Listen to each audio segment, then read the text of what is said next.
Okay, so same date, March 30th, 2022. It's going, well, no, that's not the time. I've got my jars in the oven now. Let me know it's unnecessary to be sterilizing your jars when you're pressure canning. I'm doing it more because I just want hot jars. So what time is it? Okay, so we're basically almost starting at 3 o'clock. I haven't done that yet, but besides that point, this is some of the butter that I've been buying. I've got salted butter downstairs, which more than likely I will vacuum seal and just freeze them. Okay, now the next batch, this is my first time I've ever made ghee. Okay, and I'm just, you can see when you go shopping, you can only buy, right, 2 at a time sometimes, right? So, you know, like I said, I was sending Tisha out, okay, and I bought a couple, and anyway, I got a stockpile of butter here, so this is 10 pounds of butter. I don't know if I can get 10 pounds of butter in that, people. I was telling my son's girlfriend last night, you know, I have to go down and get this pot, right? And what do you call it? I said, you know how many times I've gotten this pot up and down the stairs? I keep putting it away thinking I don't need it, and then I have to go down and get it again. Anyway, it says, you know, I've been doing a little bit of research on it between YouTube videos and reading online and whatever, right? What I notice on YouTube videos, okay? Here, I'll turn off this light. I got my floodlights on now. So I don't know if that makes a difference. Anyway, I want this one back on. Oh boy. Now it's too bright. I don't know what I want. Anyway, I'm going to just start opening up some of these while I talk to you and just kind of give you a rundown.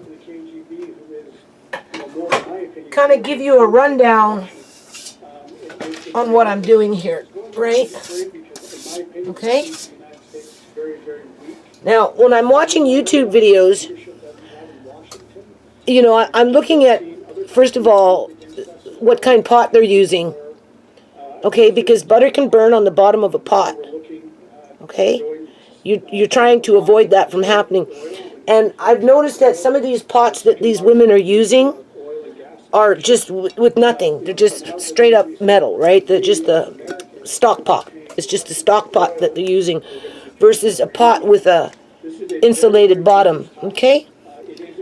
I read a recipe where it said use a heavy bottom pot. So that's the first note, okay? I'm going to attempt to do it with this, okay? Versus just a, you know, a pot like this. Well, even that one has it. You know what I'm talking about, right? It says, now I don't buy my butter in sticks, so I don't know how many sticks are in a pound. I think it's 4. It says 4 3/4 sticks makes one, my jars are in the oven, 1/2 pint jar. I don't really want to do the math on it right now. Okay, I'm going to turn this off because I kind of want to hear what they're talking about. This is in relation to Russia and stuff, right? And this you know, pissing contest with nuclear weapons and stuff, right? More reason to do stuff like this because it was funny. You know, I kind of want to talk about guilt in this video as I go about my day with it, right? Just hold on. How close would you say we are to actually having nuclear weapons used? Do you think?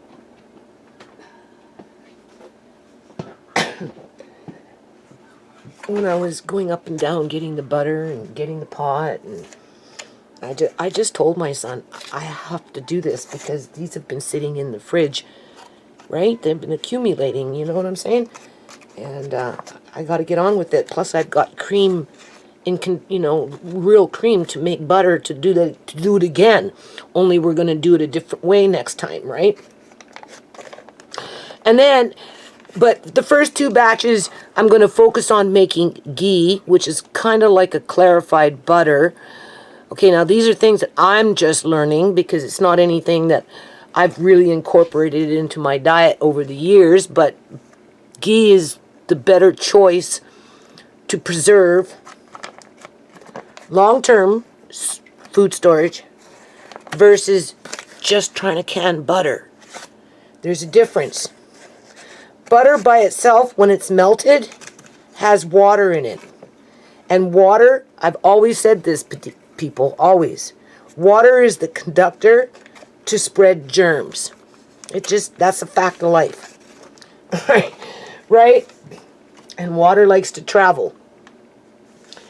So when they say 1 3/4 cup or 1 3/4 sticks of butter for 1 pint of butter or ghee, however you choose to can it, we're making ghee. We're taking out the water and the solids. There's water and something else. There's 3 components. You see, I should have just... Anyway, what you want to do is just get it down to the point where it's basically fat that's been melted. And you want to remove the water for sure. That's why you cook it. You skim it. And then you boil it for a little while longer to release the air. And any solids that are whatever, or the solids will go to the bottom. Right? Anyway, we'll figure it out. So, if it's 1 3/4, geez, how many of these do I need? I don't know. I have a lot of jars in there, and even whatever's left over, I can give if there's any after I do my jars. Then I'll put some in the jar for myself to try. Right? Andre likes to fry with butter, hot dogs. I said, no, Andre, stop that, right? Oh, but it tastes so good. I'm like, no, butter's too expensive. You can't be doing that. So, this might be a better choice. And to buy ghee in the store, doesn't matter where you get it from. It's expensive. So, I mean, like, I'd have to crunch the numbers to see if it's worth doing it this way compared to just going off and buying in bulk and having it. But it's almost like $20 a jar on Amazon, and it gets pretty high in the stores too. So I'm choosing to do it this way because I want bulk. And I'm going to be doing 3 different batches. We're just starting off with this one first. Okay? And might even do 4 because I wanted to try doing this and using, well, maybe 3 pounds of unsalted butter to 1 pound of salted. Now you could save these. There's not really that much on there though. And grease your muffin tins, but for what it's worth, there's hardly anything there. As if I got time. In this situation, we're using a Mod Podge of brands because it's not like you can go into the grocery stores and just, for some of them anyway, I don't know about all of them, and just go buy yourself 10 pounds of butter like the good old days. They have limits on them, two per order, right, per customer kind of thing. And unless, of course, maybe you go to some smaller grocer, right, where, they'll sell you a whole bunch of butter at one time, and they don't mind, right? I did that with the No Name. I went to my local Korean grocery, little, corner store over here, and he had a whole bunch of No Name butter in there, and I've bought it before. Anyway, I went in there and I started buying a bunch more. Then he says, well, do you want more? I've got more in the back, because he knows me, right? And I said, yeah. But it looks like I didn't bring up all, I don't think, the unsalted butter. I just brought up the 10 pounds to start. But I do have a whole bunch of no-names downstairs. Plus, I gave one to my son. And right? So anyway, it's just a Mod Podge of butter.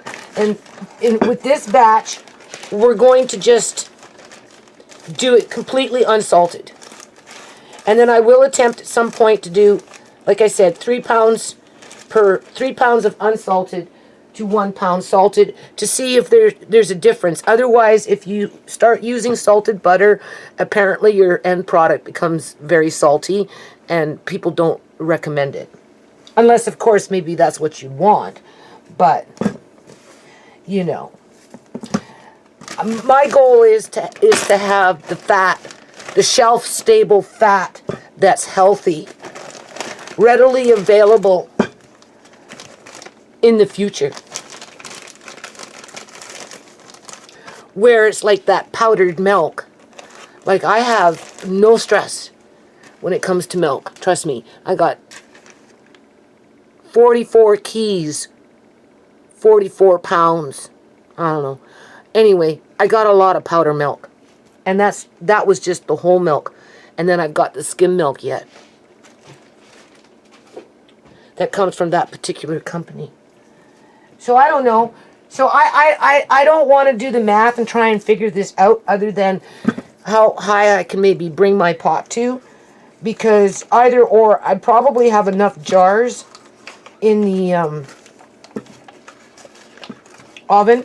And I don't have a lot of time. So this is purely experimental on my part because I've never done it before. But I've done enough canning that it shouldn't really be that difficult, I would think. Not with the first go anyway, Maybe when I'm churning the whipping cream, well, I'll get Andre to do some of that. And then I guess you have to rinse it under water and get it, and then you got to squeeze it and pat it and get all the water out, right? Then you start cooking it. I want to try that to see if it tastes different versus these things, right? Which it does. But I want to, for myself, know the difference. And the lady that I seen at that Punjabi store, where her grandmother does this all the time, she said it's better to do it with the actual whipping cream versus doing it this way. So we're probably going to end up leaning into that direction. And right now, whipping cream is selling anywhere between $6.99 and $7.99 for 1 liter, which is the equivalent of 1 gallon. I'm sorry, 1 quart. It's the equivalent of 1 quart. That's a lot of money, people. So I'd rather get it now and do this. I'll probably do this for a while, off and on, over the next several months, as the prices continue to go up. Because you know me, I like more than 1 case, right? Like, I want 3 cases of those frozen dehydrated vegetables in mixed, right? Just then when I get to my 3 cases, I'll be satisfied. Other than that, I'll just keep plugging at it. Right? $7.99 for a bag of peas times 2 is $16 for 2 bags of frozen peas from my favorite Punjabi store. And I get a quart and, I don't know, almost a quart and a half of dried peas. Or so. Not 2. I get 1 full one and then some. So the next time I buy another $16 worth of frozen peas, dehydrate them, and then I get 2 full, that will be 3 full quarts, and so on. Right? And by this time next year, I don't know, we'll just see what happens. So they say just put everything in the pot. I'm pretty sure I can get 10 pounds in this. I think so. It's a big pot. Right? I bought it for a reason. I didn't realize I was going to be using it as much as I do. Like, this is getting ridiculous. I felt so foolish last night going downstairs digging up this pot again. I just put it away like not even 2-3 weeks ago. I thought I was done, but I don't know what I was thinking. Anyway, I'm looking forward to this. I'm motivated. As you can see, I have energy, right? I've got a good disposition, right? I'm feeling confident, right? And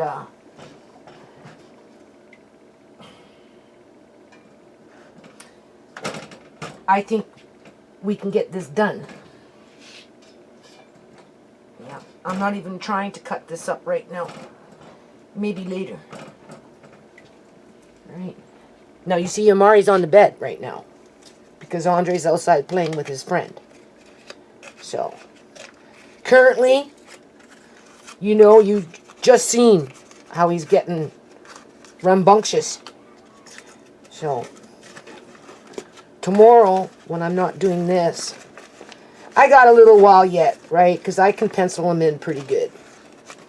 Right? He's comfy, cozy, trust me. He loves his bed. I'm again, it's just a Mod Podge, so in this situation, it's two, just,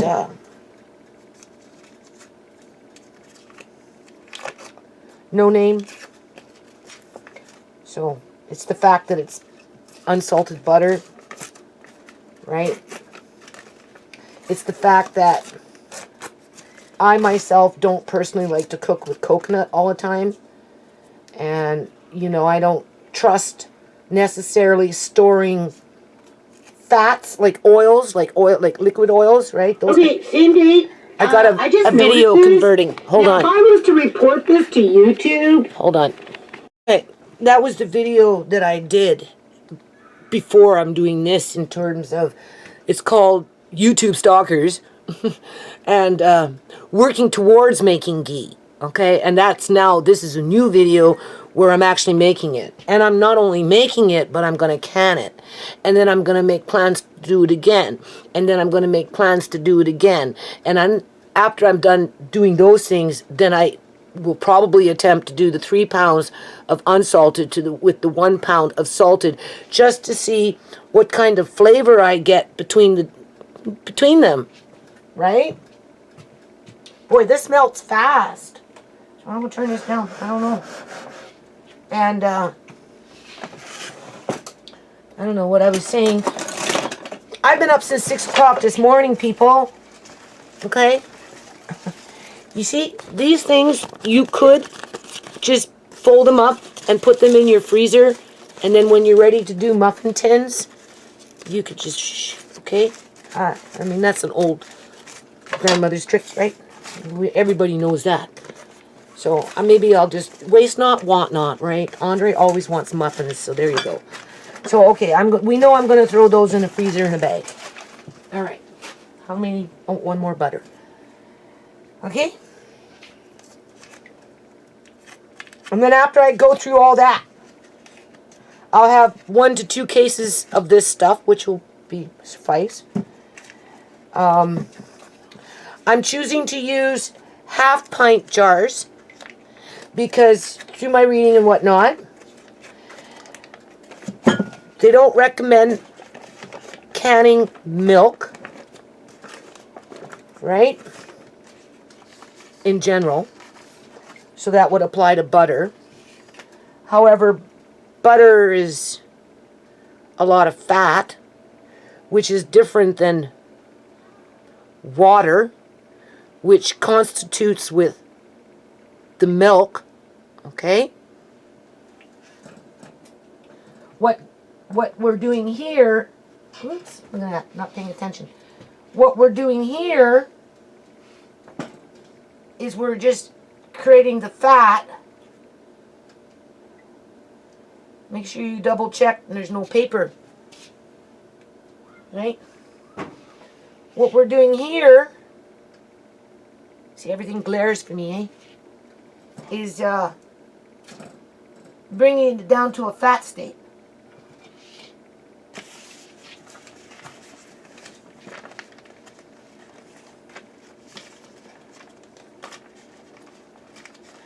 I don't know what I was saying. I got sidetracked there. I'm thinking about my fingers now. How gooey they are. Yeah. Buttery. Okay. Oh yeah, jars. I was thinking about jars. Okay. Versus using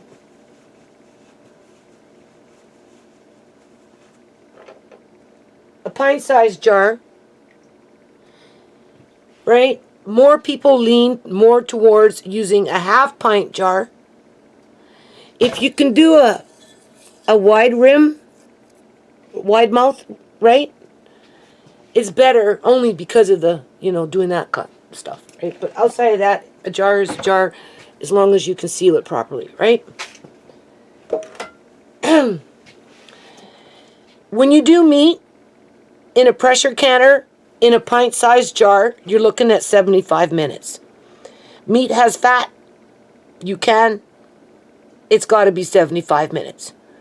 So in order to compensate,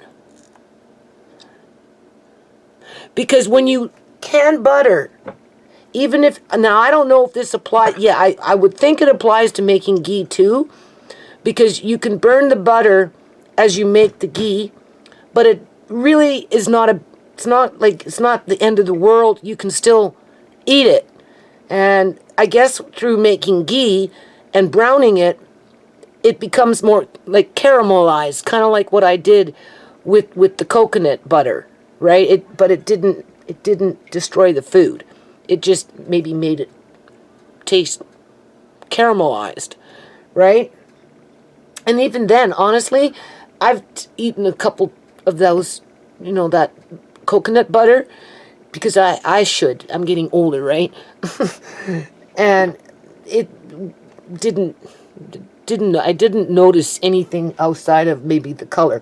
Well, it's kind of the same stuff when you're doing this stuff, right? If you cook it too long as you're cooking it, it can. I'm not very good talking about making ghee now, am I? Because I don't know what I'm doing. I'm just talking it out. I'm explaining the science around it. In the dark, with my eyes glowing with a floodlight. Okay. Commercial canning of milk goes up to 240 to 250 degrees through the canning process. That's through manufacturing commercially. And therefore, that's what makes it safe. I'm getting my candy thermometer here. That's what makes it safe to can from a company's perspective. Okay? However, when we're at home doing it,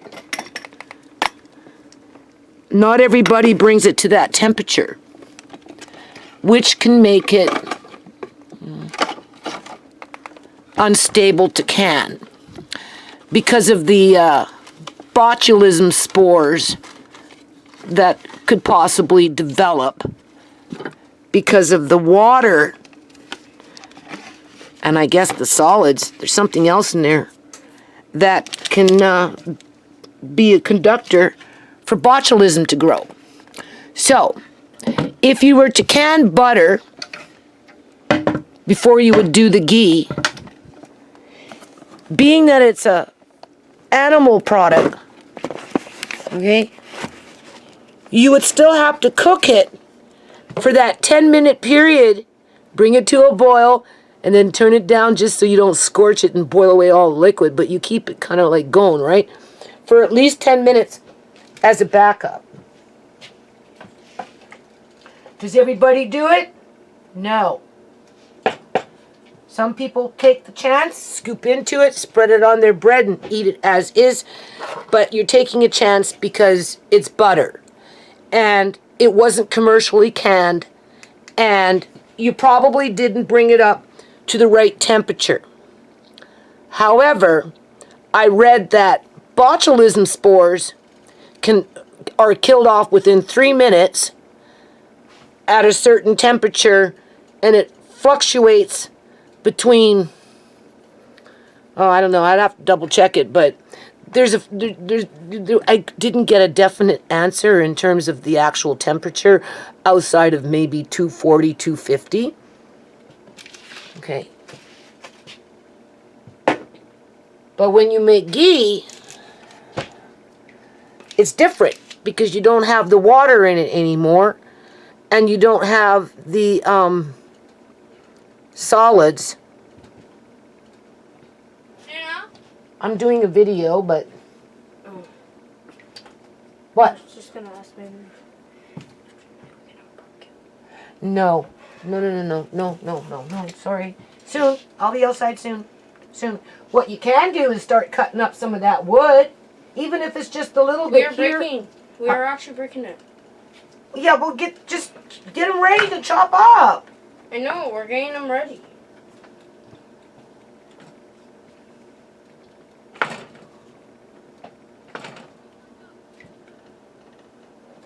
Okay. You know what? When this butter melts, I might have to go get another pot. Go figure. Just go get another pot, you know? I could have my own banninger with all these pots, man. Okay, so what was I saying?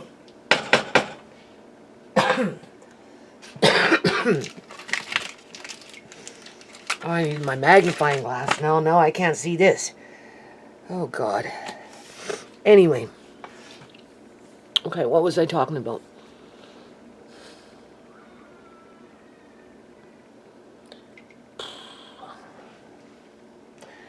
Ghee is pure fat, like lard, like it's like a, you know? And that in itself is a preservative. Right?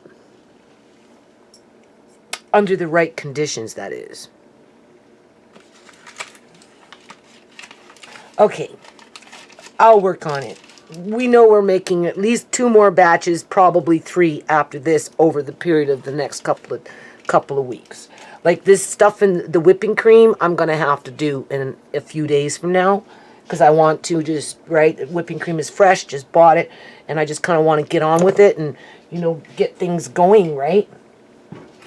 This is just our first little run, right? I'm giving you general ideas right now as to why I'm doing it this way. So, yeah.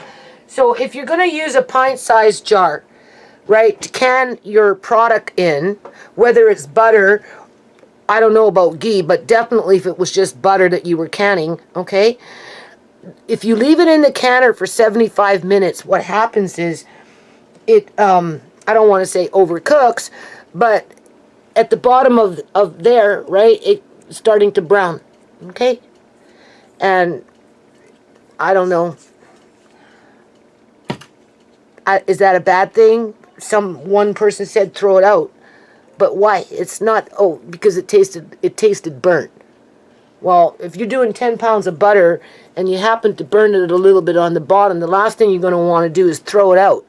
Okay? That's a lot of money. All right? I don't know how much money that is, but that's a lot of money. Oh, I'm looking at $80 in butter, at least, if not more. Because it's like, it's between $5 if Tisha found it in a major superstore versus $7 in a different grocery store, because I'm just modge-podging it as I go, right? You've seen that. Either or, you're looking at a lot of money. It's the last thing you want to do. So before people will risk throwing it out using a pint-sized jar, they've reduced the size of the jar, okay, to a half a pint, right? And they've cut back on the time because it's a half a pint to 60 minutes to try and prevent the browning, the burning, whatever it is that butter does, right? I don't know about ghee, but butter does when it's overheated for a long period of time.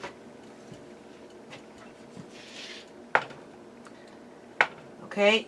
When you go buy ghee, most of the jars you find are about the size of a pint, 500 milliliters, right? So in that situation, they probably do it at 75 minutes, right? But then they're a company in doing it in a manufacturing facility, which can bring up that heat to 250, assuming that's what they use to can ghee with. I don't know.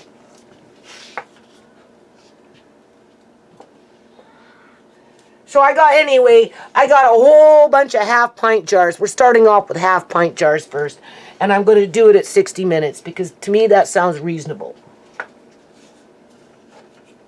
Otherwise, I would choose the 500 mil. Personally, I would prefer the 500 mil size jars in my pantry versus the half pints. However, if you were just making butter and canning it, like, canning just butter and not making ghee, when you open your jar of butter after it's been canned and sitting in the pantry for God knows how long, one, it has to go into the fridge, I am pretty sure. And not only does it have to go into the fridge, but you kind of have to use it up pretty quick. Okay, I have to double check on how many days you can keep it viable. Okay, whereas ghee is different. You can open it up. I don't know if they put it back in the fridge or if they leave it on the counter. I just know that it won't spoil like canned butter because it doesn't have the water and the solids in there. So when you're doing stuff like this, you have to think about, well, okay, if I was to can butter, which I do want to try, I really do, right? Just because I'm a canner and, everything lines up with me in my head, okay? In terms of, I feel comfortable with it, knowing what I know about canning, right? But, in a situation like that, if I had a half a pint of butter, pressure canned at 60 minutes to prevent it from charring or burning, okay? That's why women do it that way. That butter, when I opened it up to use it, okay, knowing that I only had a few days technically to use it safely, and even then, because it's an animal fat, I would still have to heat it up to some way, to somehow. Okay? It's not like I can just open it up and start spreading it on. Other people do it, but they're taking a risk. Right? I wouldn't. I wouldn't take a risk. But I could see myself using it in a batch of sugar cookies or something like that. Like you use it specifically to make cake that you're going to bake in the oven for 45 minutes. That'd be good. Okay? That's when you'd want a jar of butter, because I don't think you can technically, quote unquote, put ghee into the cake and get the same taste and result. I don't know. I won't know until I open up or until I can what I want and then test it out. But that's where I would, or if I knew I was making, like a big batch of mashed potatoes and, where I could just use the whole half pint pretty much in 1 to 2 meals, because I'm right. And even then, though, it's not simply melt it and mix it into your mashed potatoes. You'd have to heat it up, boil it up, simmer it, and then pour it into your mashed potatoes. Okay, that's what I would do in the event of that I actually can butter and I have it in the pantry and I can't afford to go buy butter, or there is no butter, but I've got butter downstairs and I want some comfort food for my family. That's when it's going to come in handy. As you use the ghee that you made for frying and that kind of stuff, because that's what it's kind of meant for, right? So this is just topping off what I already have in terms of, I've got the rices, I've got the grains, the wheats and all that. I've got the beans, I've got vegetables, whether they're canned and, in pressure canner or whatever, like canned beans and corn. And I have all that. I've got the carrots. I've got all that dehydrated, right? But I don't really, I do have lard that I made from animal fat from when Pastor Granny gave me some. And I've got some frozen lard that I'm going to be doing after I've done this. That's what I mean. I'm on a schedule. I got to get it done. All right.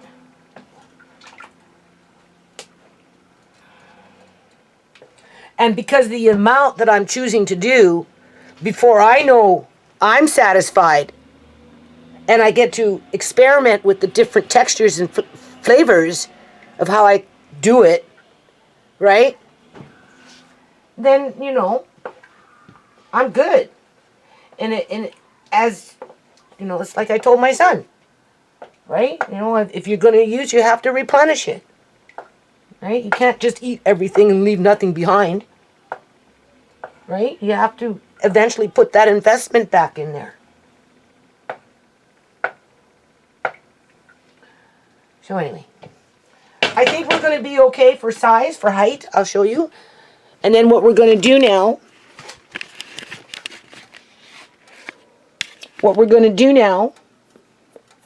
I've got the candy thermometer here, but I have to get my magnifying glass. Do you see the spotlights? You bring it up. I'm not bringing it up fast right now. I want the butter to melt first. It's just almost there, because I don't want to scorch it, right? So I'm just bringing it up on a low heat to melt it, and then I'll start turning it up, and we're going to get it to a boil anyway, and then we're going to see if we can figure out what temperatures we're at when we're doing this. Okay, and I have to get a bowl and a spoon, because we're making ghee. We have to take off all the foam, which some of it is air coming up in from the milk itself, or butter from itself, and of course the water is coming, right? As the more solids that's in the milk, that's in the butter, tend to settle down into the bottom of the pan. And this is where you got to watch where it doesn't burn. But you got to also make sure that all the water has evaporated through the bubbles. So the first initial stages, when this starts to boil, it's a different kind of boil with a different kind of sound. And then once more water is boiled off and the solids are starting to settle, it turns into a different kind of boil where everything starts going off to the side, which you haven't already skimmed off, right? And the bubbling itself changes, and then that's when you're getting to the point where you just do that for a little bit. Otherwise, if you leave it for too long, that's where it will start to char on the bottom, get darker and thicker. It starts to caramelize. And the longer you leave it there, the more it's going to caramelize, which will change the flavor of your product. So this is just, I guess, like I said, it's just trying it out. Okay, the other thing I want to mention, if you don't have it and you're going to do stuff like this, and you're starting to buy, things that you need, make sure you get a metal funnel versus a plastic. Okay? Plastics are okay for beans and stuff like that, but when I made that lard, and I canned that lard, I don't like what it did to my... Do you see what it did? I was choked. Melted it. So make sure you know where this is. And use this when you're dealing with fats. Butter is a fat. To what temperature we're getting to? Well, we're at a boil, so use this. And you know what that little bugger did? Is don't forget, I go back and forth, eh? You know, I just don't stand here and do this, you know. Right? I'm back and forth, I'm on my feet all day. Yep. So anyway, I went in there, right? Because I'm all paranoid because, like I said, you see he's moving more, right? So I'm even going back and forth even more now. Because I have to get another rail up just to be safe. But even then, I go in there, I just came from there now, right? Before, I start again. And he threw all the pillows on that side of the bed. And now he's turning around. He's like moving. He's from over here to over there to over here. And it looks like what he's doing is he's throwing the pillows around and then moving, because now his head is over here by the window versus over there by the rail, right? And what he does is he's taking these pillows and he threw them all into one huge pile. And he's just laying there in between everything, just having a blast. He loves it. It's so comfortable for him. So, and you know what he does? He takes his legs and he puts them on pillows and or whatever. He gets himself comfortable, right? You know? And that's like so important. That's why I never, I didn't use those leg braces, locking them up for 8 hours. Okay? Uncle John was like that for a long time. And all he got was bad back for it. Right? His situation was different than Amari's. But Amari, he gets himself comfortable. He puts his legs where he wants them. And he's happy. Right? Even if I was to use those leg braces, right, I had a choice, right? I was obligated to use them. Because it fell under that research program. It was a research. They'd only been doing it, so-called, for 15 years. And even then, it started off in some other fucking country, right? And they wanted to sign Amari up to that research study, and I just said that. He's like, I don't want to put him into being a monkey in a monkey tube. No. I gave it a shot. He hated it. He seen me come with it, and, right? And, I put myself in his position, and I'm like, that's no way to be having a quality of life, especially when your lifespan has been cut in half. Right? And even if I would have done that, the doctor was still planning on cutting him open, because it's almost like that's the agenda when it comes to quote-unquote hip surgery. Like, I do not want to go see the hip doctor. Trust me. Okay? That's coming up soon again. Amari is doing so good, and this guy is going to want to put him fucking back for how many years? If he even survives the surgery, if he doesn't come down with a secondary infection, or if the doctor doesn't have to go in there and freaking do it again because something snapped in there and popped off in terms of a screw, or the bones didn't fuse, or whatever it is.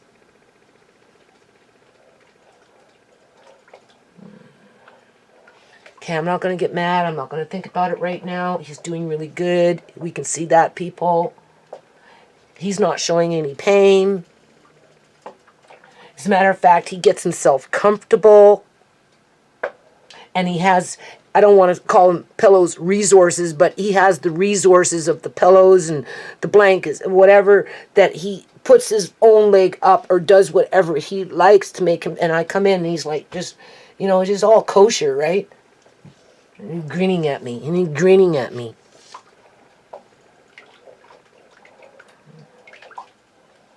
So maybe we'll be one of the lucky ones where there will be that 10% that he'll never need hip surgery. We'll see. Right now, I'm going on the advice of Tammy's friend in the States there. I can't remember from what state she's from right now. Her son, right?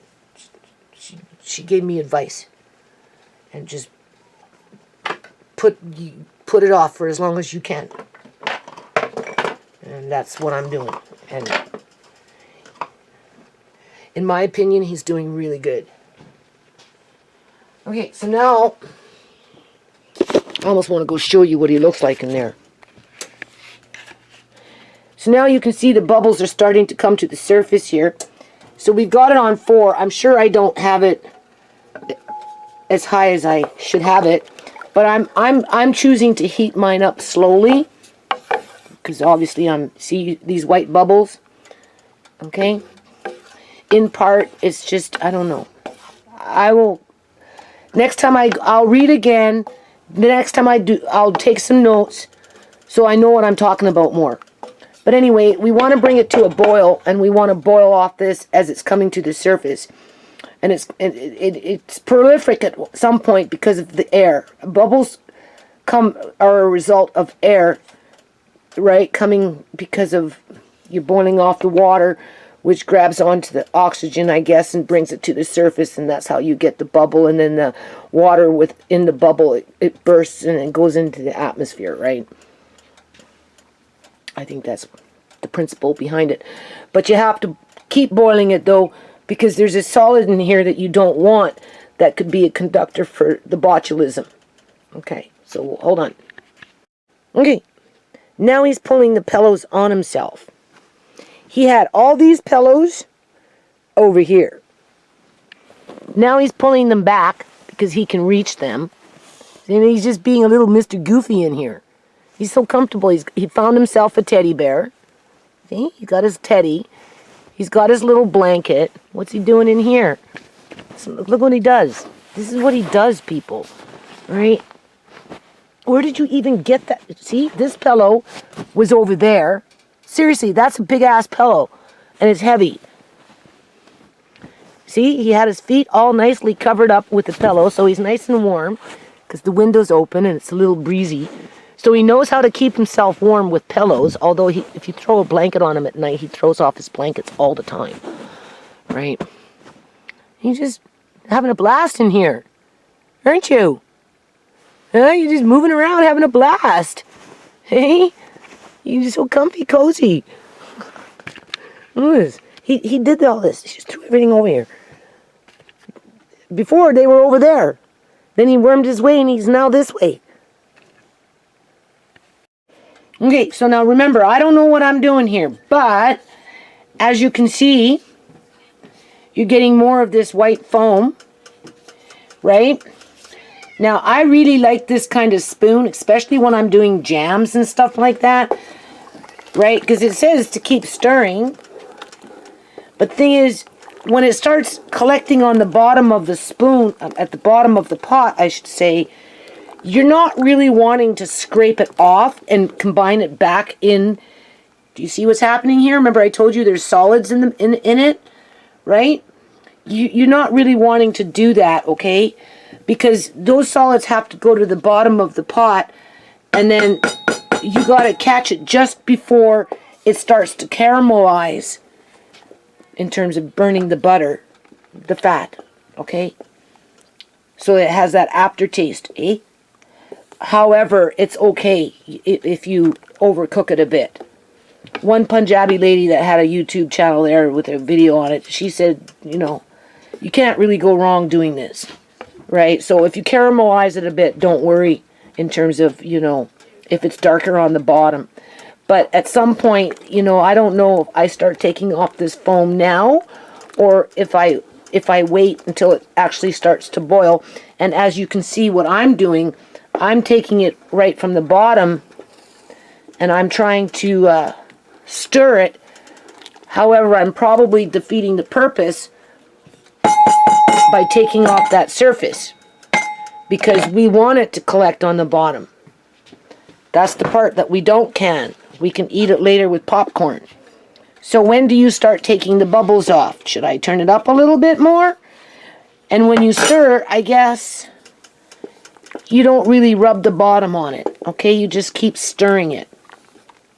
But if you bring up the heat too fast and not spread it around, then for sure, whatever's at the bottom of the pot is going to start to burn. It will get charred. But then on the other hand, you don't want to scrape it off either, because it's like the molecules have to attract with each other in order to pull it all out from the pot itself and from the liquid itself. So when do we start taking this off?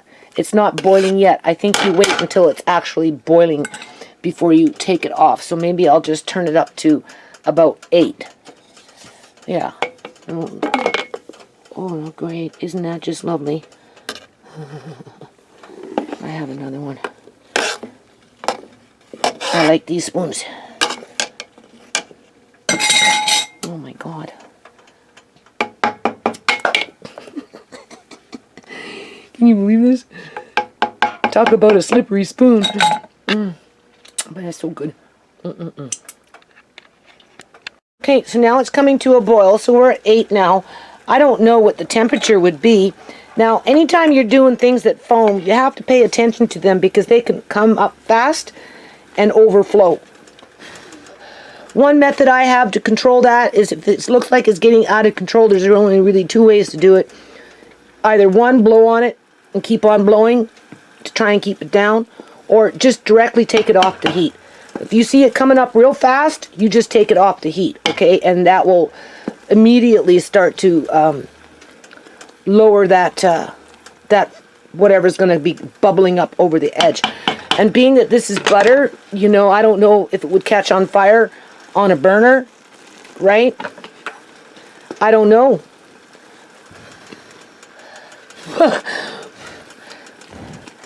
Right? And you can also tell when it's cooking enough through the color. You'll start to see more. Right now, you see how it's all in the center of it? Just let it boil off, okay? A lot of it is you're just boiling off the water, from my understanding at this point. I hope you can see it. My screen looks very dark. Right? And I guess you keep kind of stirring it so it doesn't start scorching on the bottom. But don't necessarily, you know, try and rub the bottom too much because you want it to attract the solids, right? You want to separate the solids. You want to separate the solids from the fat, and you want to separate the water from the fat, so that's basically all you have left is the fat, okay? And that's the ghee. That's what you're going to end up canning, which is good for frying and all that stuff. And I guess it has a high smoke point or something like that as well. And it's the best when it comes to preventing botulism, right? But that's not to say that people don't can butter like this, to which towards the end I'll probably attempt to do a few half pint size jars in terms of butter, right? Whether I bring it up to 240 or 250 degrees as if it was being done in a facility, right? And then canning it, but you'd still have to heat it up after the fact. Ghee, I don't think you have to heat it up because you got rid of the problem by taking out the water and those solids. Oh. Oops. I just know I want it. Am I boiling this fast enough? It doesn't look like it. I don't know. Doesn't seem to be doing much in there.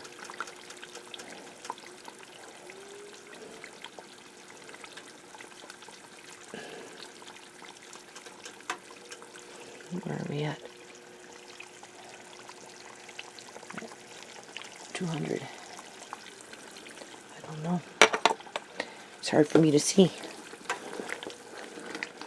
Should I turn it up a bit? I think it goes creamy. It all just went creamy.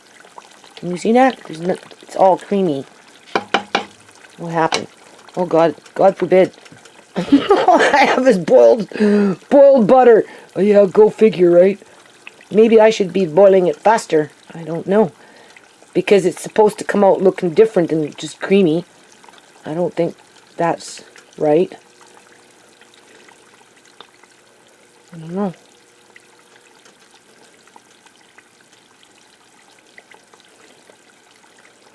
I think you have to boil it for quite a while. Like 20 minutes or something like that. I think the boil is faster than maybe what I got. I don't know.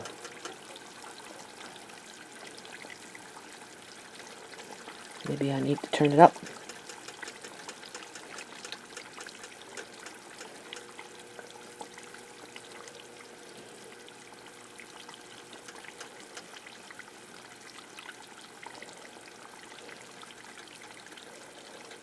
I think we're probably at about 220 now. I can't see it, man. I hate this. Yeah. Got a long way before you get to 250, man. I'm going to just turn it up just a bit more. Because it's supposed to start looking clear or something underneath there. That doesn't look clear to me. From what I can tell. Right? That's why they say keep stirring. Because you're helping to break up that water, right? You want the water to boil off. I'll just turn it up. I don't know if they do it on high. Oh. Maybe I better go grab a video. Just double check. Oh, I don't want to be sitting there watching videos. This is cooking.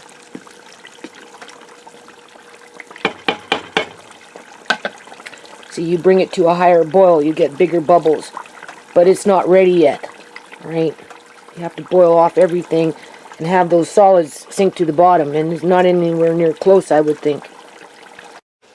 Okay, so now I'm standing here, starting to take off some of this foam, trying not to be nervous. Okay, because I'm feeling kind of nervous. Right? Because I've never done it before. And needless to say, I'm not seeing very good.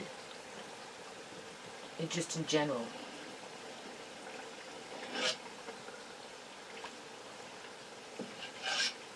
So,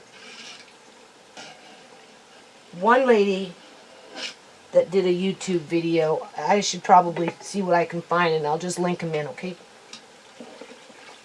She says it starts to sound different and I can hear the sound that she was talking about, and I guess this is where you gotta kind of keep stirring it because otherwise it can burn. But don't try and scrape it off the bottom because you want it to stick together, those solids, and you'll notice the color will start to change, which I can see as best as I can that it seems to be getting clearer. Right? Now, do I turn down the heat? I don't know. Or do I just keep going at the pace that I'm going? I don't know. Looks like I skimmed off a fair amount of that stuff. It definitely sounds different. You can hear it. It doesn't sound like a boil. It sounds more like a sizzle. It's sizzling, right? That's another indication that you're coming near the end of where it's ready to go into jars. Okay? I don't necessarily see any foam, but then my eyesight isn't the best. Okay? And I'm getting glare with all these different lighting systems that I've got going on. I don't see no foam. And if you see, it starts to look a little translucent. Okay? Which tells you that the solids are sinking to the bottom because you're separating the solids from the water, from the fat, and whatever air you have in there as well. Right?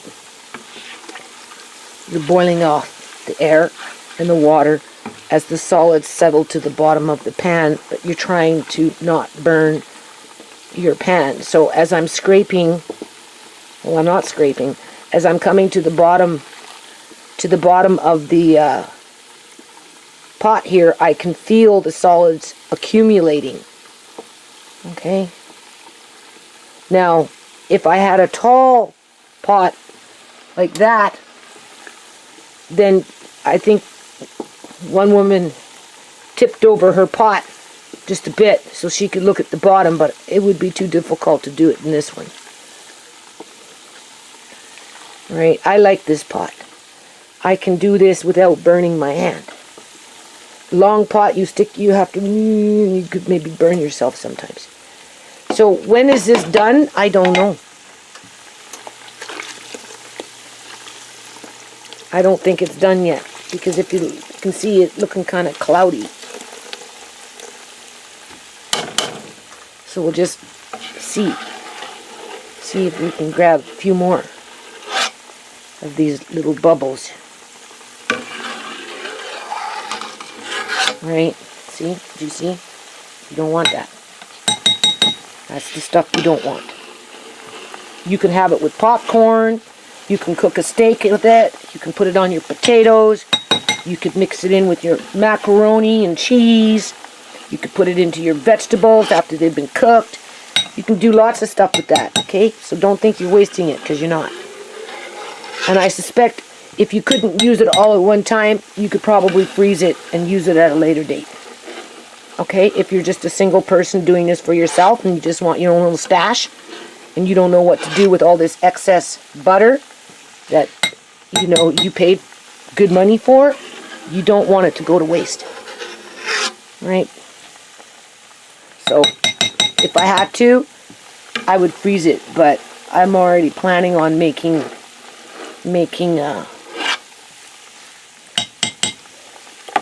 what is that called? Popcorn. So some of it will go with popcorn and some of it will go with vegetables. I'll probably cook up another sweet potato or two or whatever I got kicking around here. Right? Or maybe some potatoes.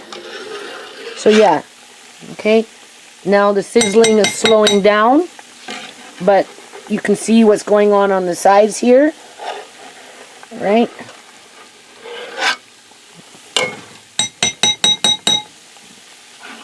And of course, if you're going to attempt something like this, make sure you read up for yourself, watch a few other people's videos, right? And then come to whatever conclusion you want, and then just go for it, right? Just don't be afraid. I never did this before. It's not that bad, right? If the Punjabi woman says it's easy, not to worry, then that's their favorite motto. Don't worry. Right? I know. I live in their community. Don't worry. It's kind of hard to do a bad job with ghee. Although, if you do cook it just a little too long, it's just going to be a little richer. That's all. It doesn't necessarily mean that it's bad. However, if you're doing butter and you're not taking off the water and those solids, then that's a whole different story. Okay? That's all. See, now we're getting into where the liquid is starting to look like an olive oil. Okay? But there's still a lot of solids in there. But those solids are going to end up sticking to the bottom of the pan, or when you turn off the heat and there's not too many bubbles in there anymore, they're just going to settle. And the oil will rise to the top and the solids will rise to the bottom. So this is where, now I'm at the bottom of the pan, I can feel whatever's accumulating there.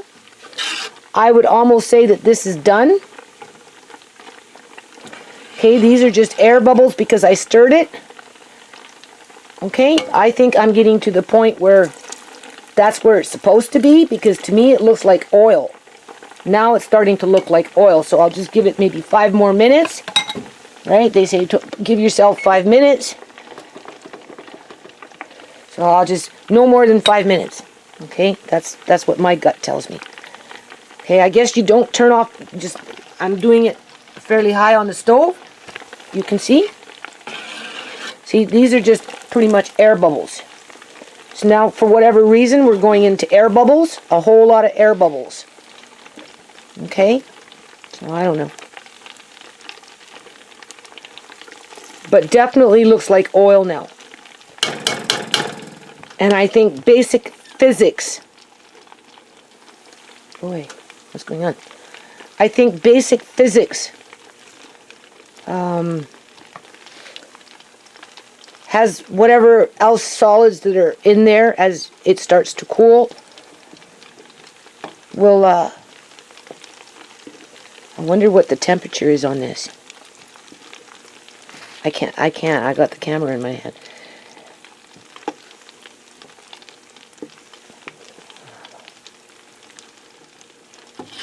How long do you do this for?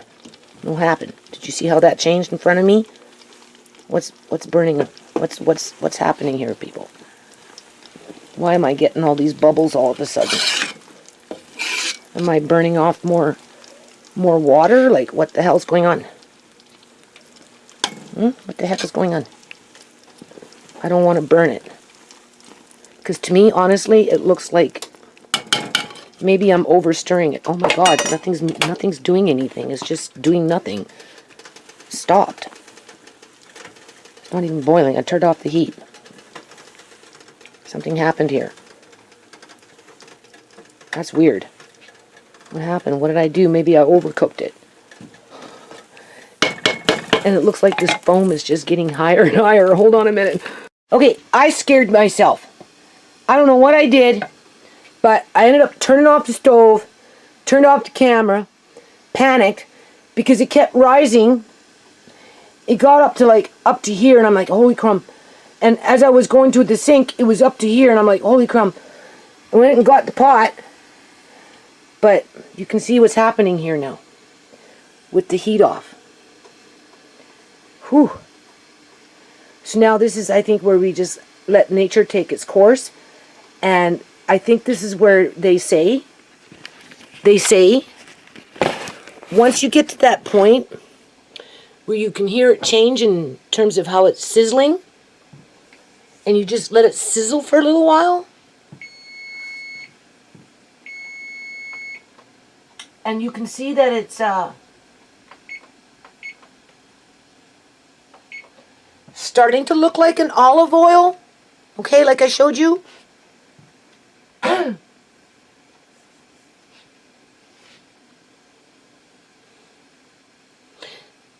I think that's when I started to do the 5 minutes, and it's, for whatever reason, it just changed, and all of a sudden all this foam started coming up. But look what's happening now. Was it because I didn't turn down the heat? But I think it's already been separated. If I just leave it alone, let it cool down on its own at this point, because before I can it, I'd want to strain it, which actually I should be looking for a means to do that in terms of getting my cheesecloth. Otherwise, you may get little bits and pieces of those solids that I was talking about.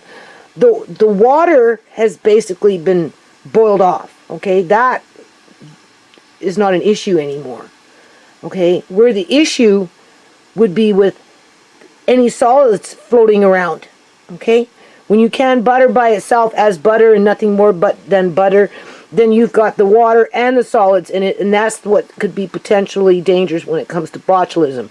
Whereas if you do it this way, you remove the water, you remove the solids, and you're left with pure fat, which is less apt to be, the worst it probably do is just get rancid versus develop botulism spores from the water and the solids. Oh boy. Right? And that's why it's so much more safer to make ghee. Now if I was to look at this, that's pretty clear. Now, did I overcook it? Perhaps, because it looks pretty dark down there, and maybe that's why it rised up very quickly. And when people talk about this stuff, they say you only have like a very short window of time to get it to that point where you want it before you start overcooking it. And, you know, but the Punjabi lady said, even if you do overcook it, it's okay. It's just going to be have a richer taste. It's not that you've ruined it. It's just going to have a richer taste. So, you know, don't think that you wasted it, because you can't really waste what you're doing. You just can only perfect what you're doing. Now here's a clean spoon. Yeah, you see this is dark. And that's what she said. There, I burnt it. I guess you could say I probably burnt it, and that's why it went into that bubble stage. Whereas when I was showing you, how clear it was and it looked like olive oil, that is when I should have probably turned off the stove. So now I'm going to taste this, and I'll let you know how much I burnt it. Right? That's the only way we can do it. Hold on. Let me just taste it now. Because you can clearly see it.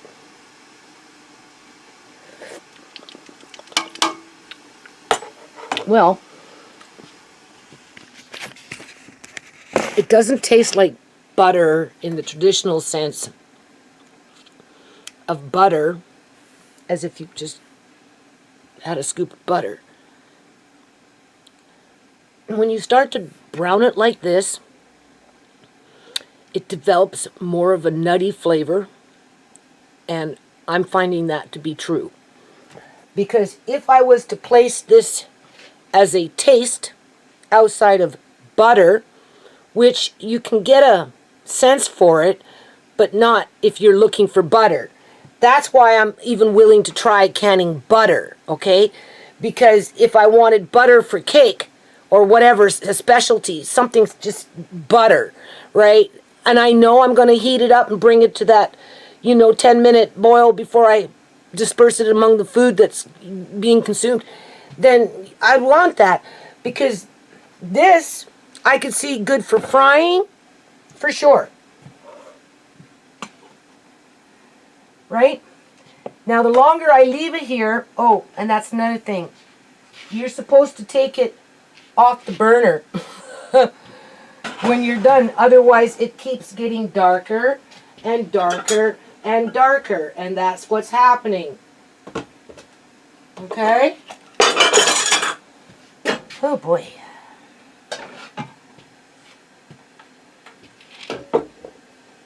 So in a situation like that, I don't know. The burner is hot still, right? So as soon as you're done, you get it to that golden state. That's when you take it off the burner, okay? And you put it on something. Otherwise, it just looks like it keeps getting darker. But it doesn't necessarily taste bad because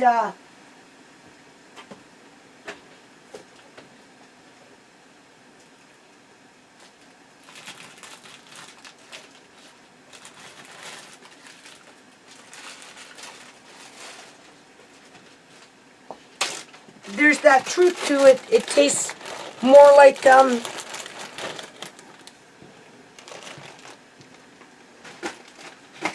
nuttier. Yeah. Oh boy.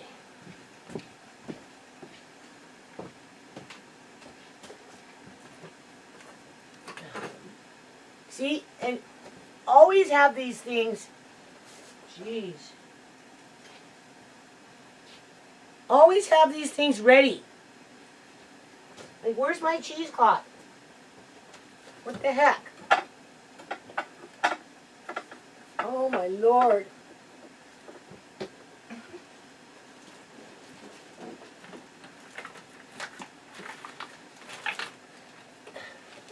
See, you have to be prepared before you do these things. Right?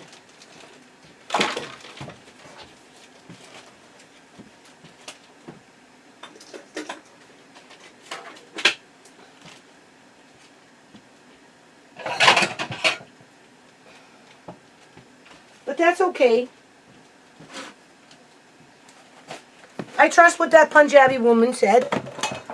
She looked like she knew what she was doing. And if anybody knows anything about ghee, it would be the Punjabis, because they're the ones that created it. So, I just got nutty flavored ghee. That's all. That's getting darker and darker. So, let my video be a lesson.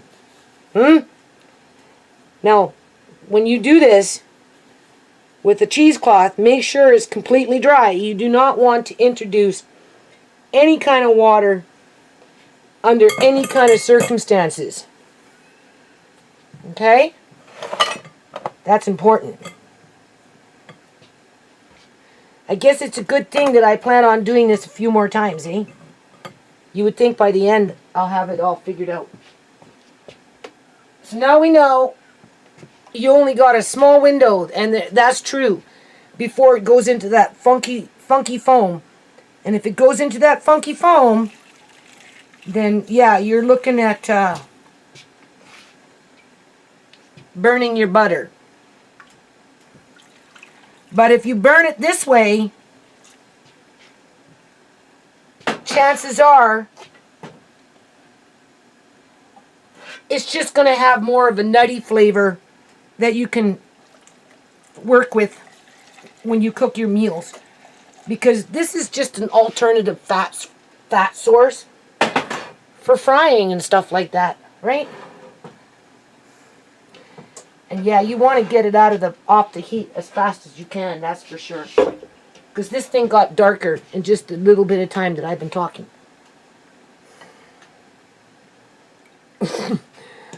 Okay. I'll wait for my landlady to get back from India. And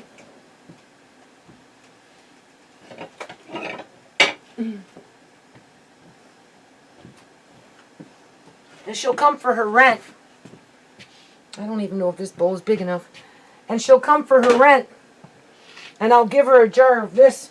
And she'll say, what is it? I'll say, it's ghee. And she'll say, why is it so dark? I'll be like, well, it was my first time. Right? And some people just have to learn the hard way. You know what I'm saying? Right? This is where you got to have a heart of steel and not beat yourself up. Right? For doing what you've done. Right? You definitely, I should have, okay, now I know. Right? See?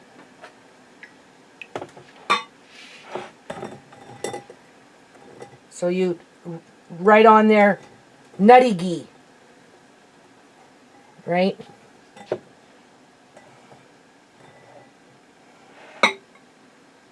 In terms of flavor.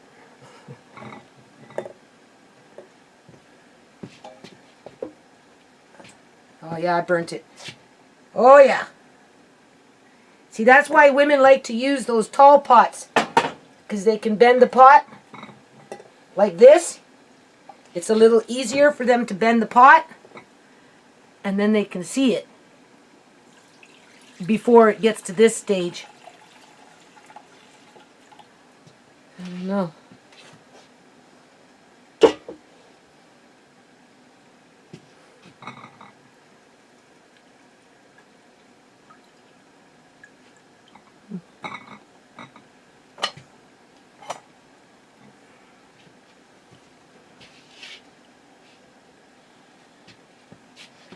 It doesn't help when you're in a dark kitchen and your eyes aren't working correctly either.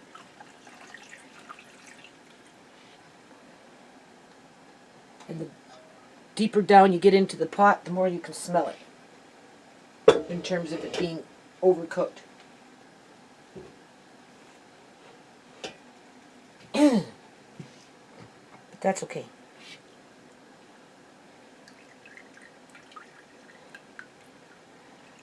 Okay.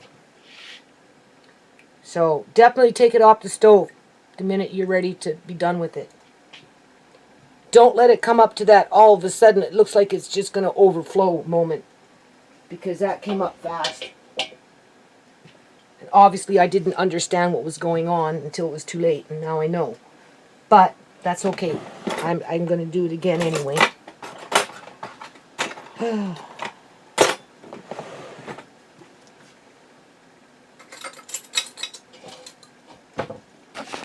So, that Punjabi woman said, don't worry if it goes dark. She didn't tell me, or tell her viewers, how dark we're not supposed to be worried about. But, big difference compared to when I first showed you when it was looking like olive oil. Right? but it's still pure fat. So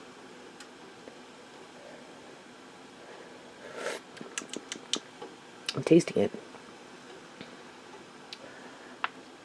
And to fry in it with spices, it does. It has a nutty flavor to it. Right? Not, there's no salt. You don't taste salt, nothing, right? But you know, because it's been charred, right? It slightly just makes it more pungent in terms of, if you had to put a taste to it, you would say it would be more nutty. And then we've got this here. Just hold on. Okay, well, I was just coming out of my playroom, and when I made the ghee, it smelled like bacon. It literally smells like bacon. Between bacon and butter, you said. Yeah. First you said butter. Yeah, and then like right when I get there, it smells like bacon. It smells like bacon. Yeah. And does it smell good? Yes, it actually does. It smells very good. Okay, so if it smells good, then it can't be bad. Okay? That's the thing. I'm gonna go now. So, now, see, I wanted to do this to show you, for sure. I definitely overcooked it, people. But, apparently it smells good. I can kind of smell the butter, kind of. Andre likes to cook every now and then, so if anything was burning on the burner, it may have interrupted me catching, because every now and then I was wondering if the butter was burning. I was wondering, right? Because, that was the main thing I was trying to avoid. But if it was bad, he would let us know. Trust me. If it smelt rancid and really burnt, he'd be like, he wouldn't be saying, that smells good. It smells like butter. Or he wouldn't be saying it smells like bacon in terms of a good smell where it makes you, for the ones that like to eat nitrates. Anyway, can you see how dark it got compared to what I was showing you? Right? Okay, these ones all can for sure. I guess you take off the air bubbles if you can. See, you can't see. Where am I? This would be air bubbles at this point. Okay, more than anything else. Okay, because we already boiled off the water and we boiled off the solids. We boiled it so much that we charred the butter. But because we didn't can it with the, we're not canning it with the water or the solids, it should stay in the original state that it's in when you put it in the jar and you can it. In other words, this is nothing more than pure grease. Okay? This one here was at the bottom of the pot. Look what I did, people. Do you see this? Look what I did. Now, if I wouldn't have burnt it, you could have ate it. But because I burnt it, technically, I don't think, it's really gritty.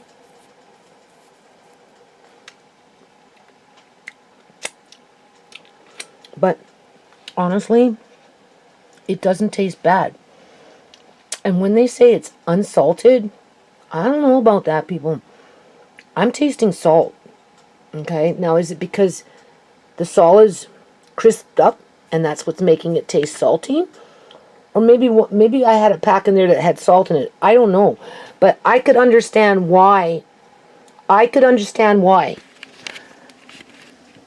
They would tell you not to use salted butter. And if you are, use it only very sparingly, because I guess just the natural salts in the milk itself when it was made into butter is enough salt when you convert it over into this state that you don't need anymore. And apparently when you do this stuff, canning butter and stuff, I don't know about ghee, but I think if you can butter, it ends up being a little gritty. This is a little gritty. This is a little gritty. But when you put it in your mouth and you eat it, I'm telling you, it's like a seasoning salt.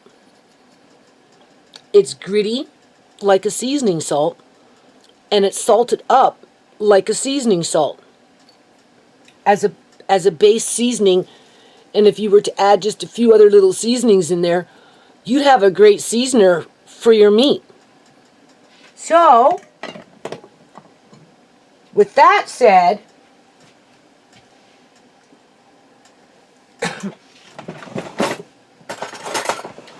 I think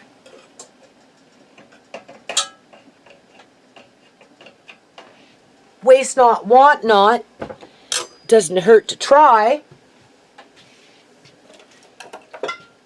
I'll go grab my, because under normal circumstances, if you wouldn't have done that, and it was like, I should have taken it out when it was clear like that, whatever would have been on the bottom wouldn't have been as dark. And I could even take some of that stuff and put it in this stuff. Mix it up. I have a lot of these.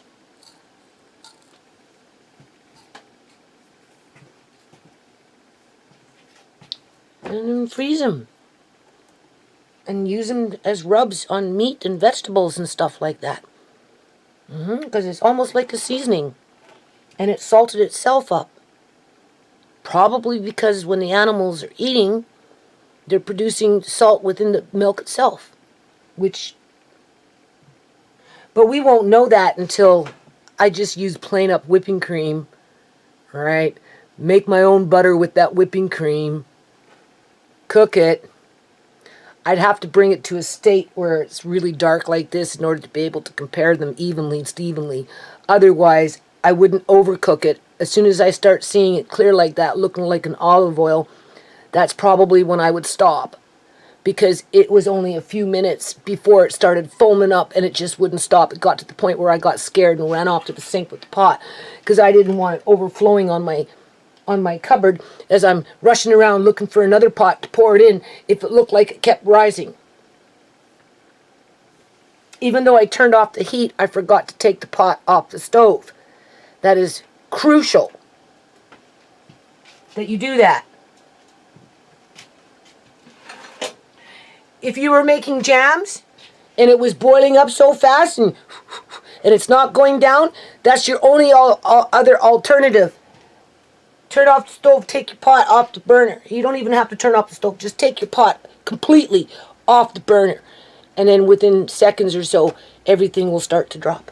Otherwise, it's all going to overflow. Okay, so we know it smells good. It's a cross between butter and bacon, depending on where you're standing. Here it smells more like butter. Over there it smells more like bacon because as it's being overcooked like this, you're getting more into a seasoning. Right? Because it tastes like seasoning. Like a seasoning salt.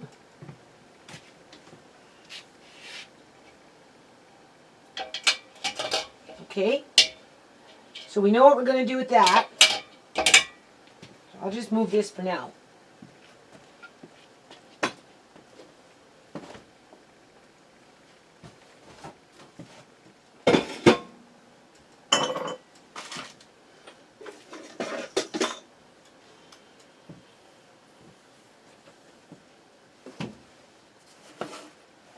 And now I'm going to try and can it. Half pint sized jars at 60 minutes. Yeah.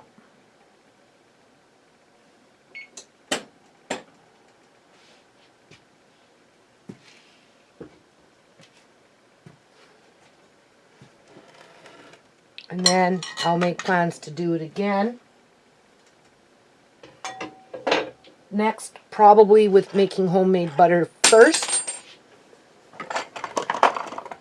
And then in my travels over the next month or so,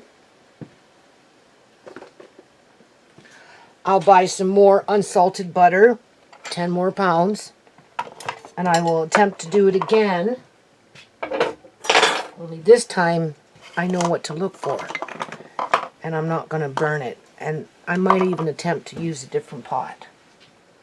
I was a little suspicious about that pot because it retains heat, right? Because I watch other people's videos and I noticed that they were using pots without those bottoms on them. Whether that makes a difference or not, I don't know. I never did get to see how high the temperature went on it, but for it to burn like that, I'm pretty sure it got past 220. Okay? So I'm just getting ready here. Okay? And then I guess I'll come back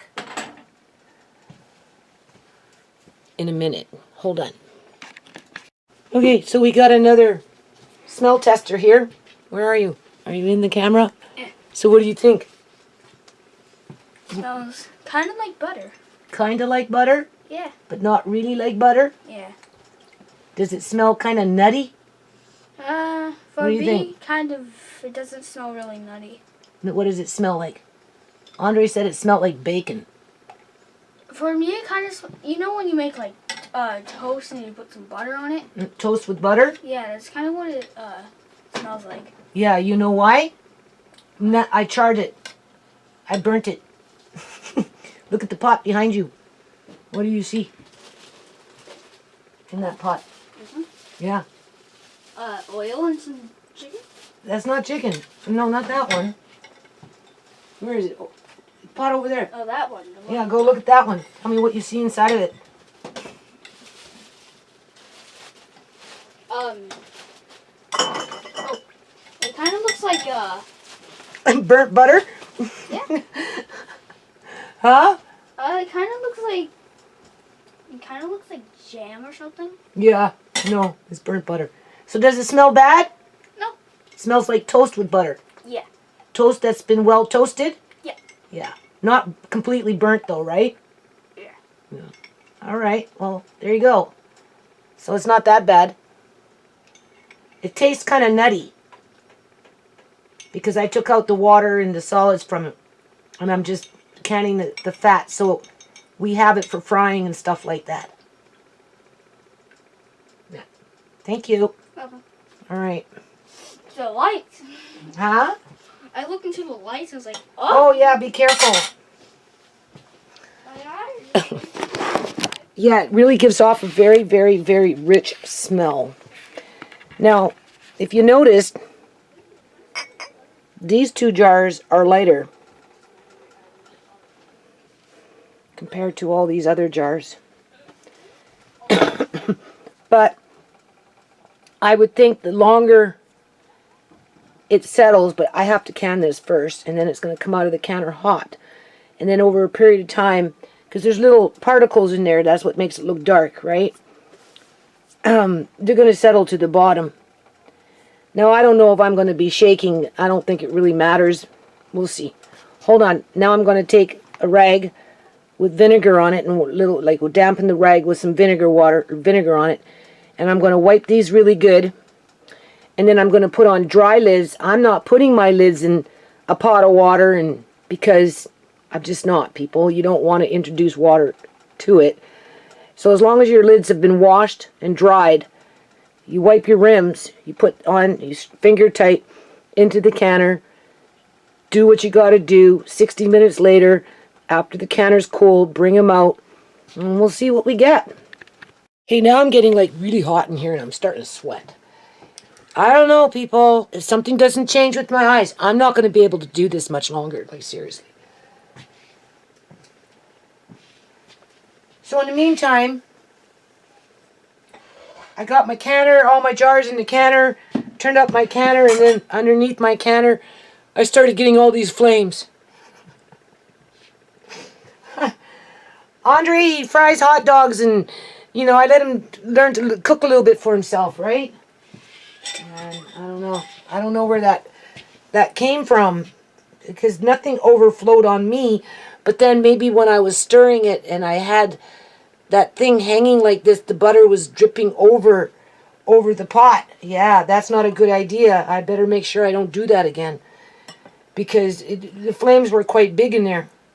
So needless to say, I had to take off the canner from the burner. Right, obviously turn off the heat, blow out the flames. If it looks like you can't blow it out, never throw water on it, okay? Remember that. You either take a lid and you smother the flames, because it's oil that's burning, right? You either smother them with a lid or you douse it with salt. Lots of salt. The salt will kill the flames. But don't you put water on it. You put water on it, what you're going to get is those flames are going to fly out and catch on fire with other things. Okay? In that instance, it blew out. So, but before I can, I suppose I could try and use that other canner, that side. Because I have to wash the burner now. Smells different now? Yeah. Oh, yeah? Oh. Now it smells like cake. See? That's what that Punjabi woman said. You can't go wrong. So don't be afraid to do it. Right? So we got nutty cake. Right? Burning. I could see, that was the burner. Because I think I think that was me. That's why it's important that you don't get things in the burner. I don't normally use this side of the stove because of this. My vent doesn't even work. So I don't know. So before I start, I kind of have to. And that's another thing. You should always make sure you kind of do this even before you start canning, because you just never know when those flames are coming up.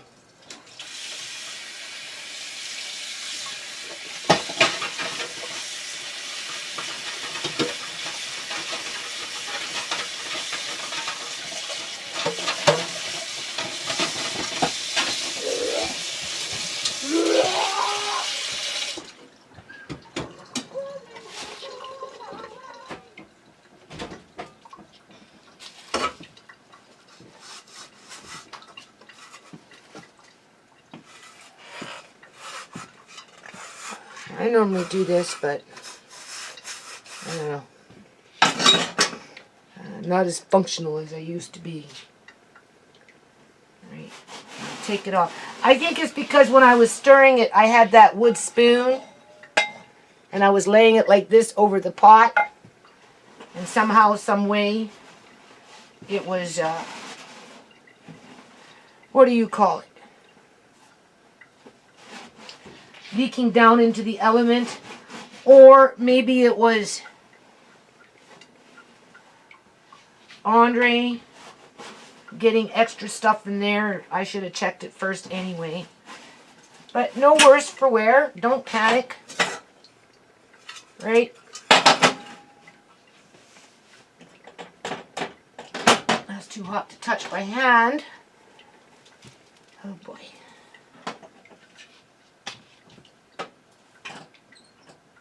This stove is so old.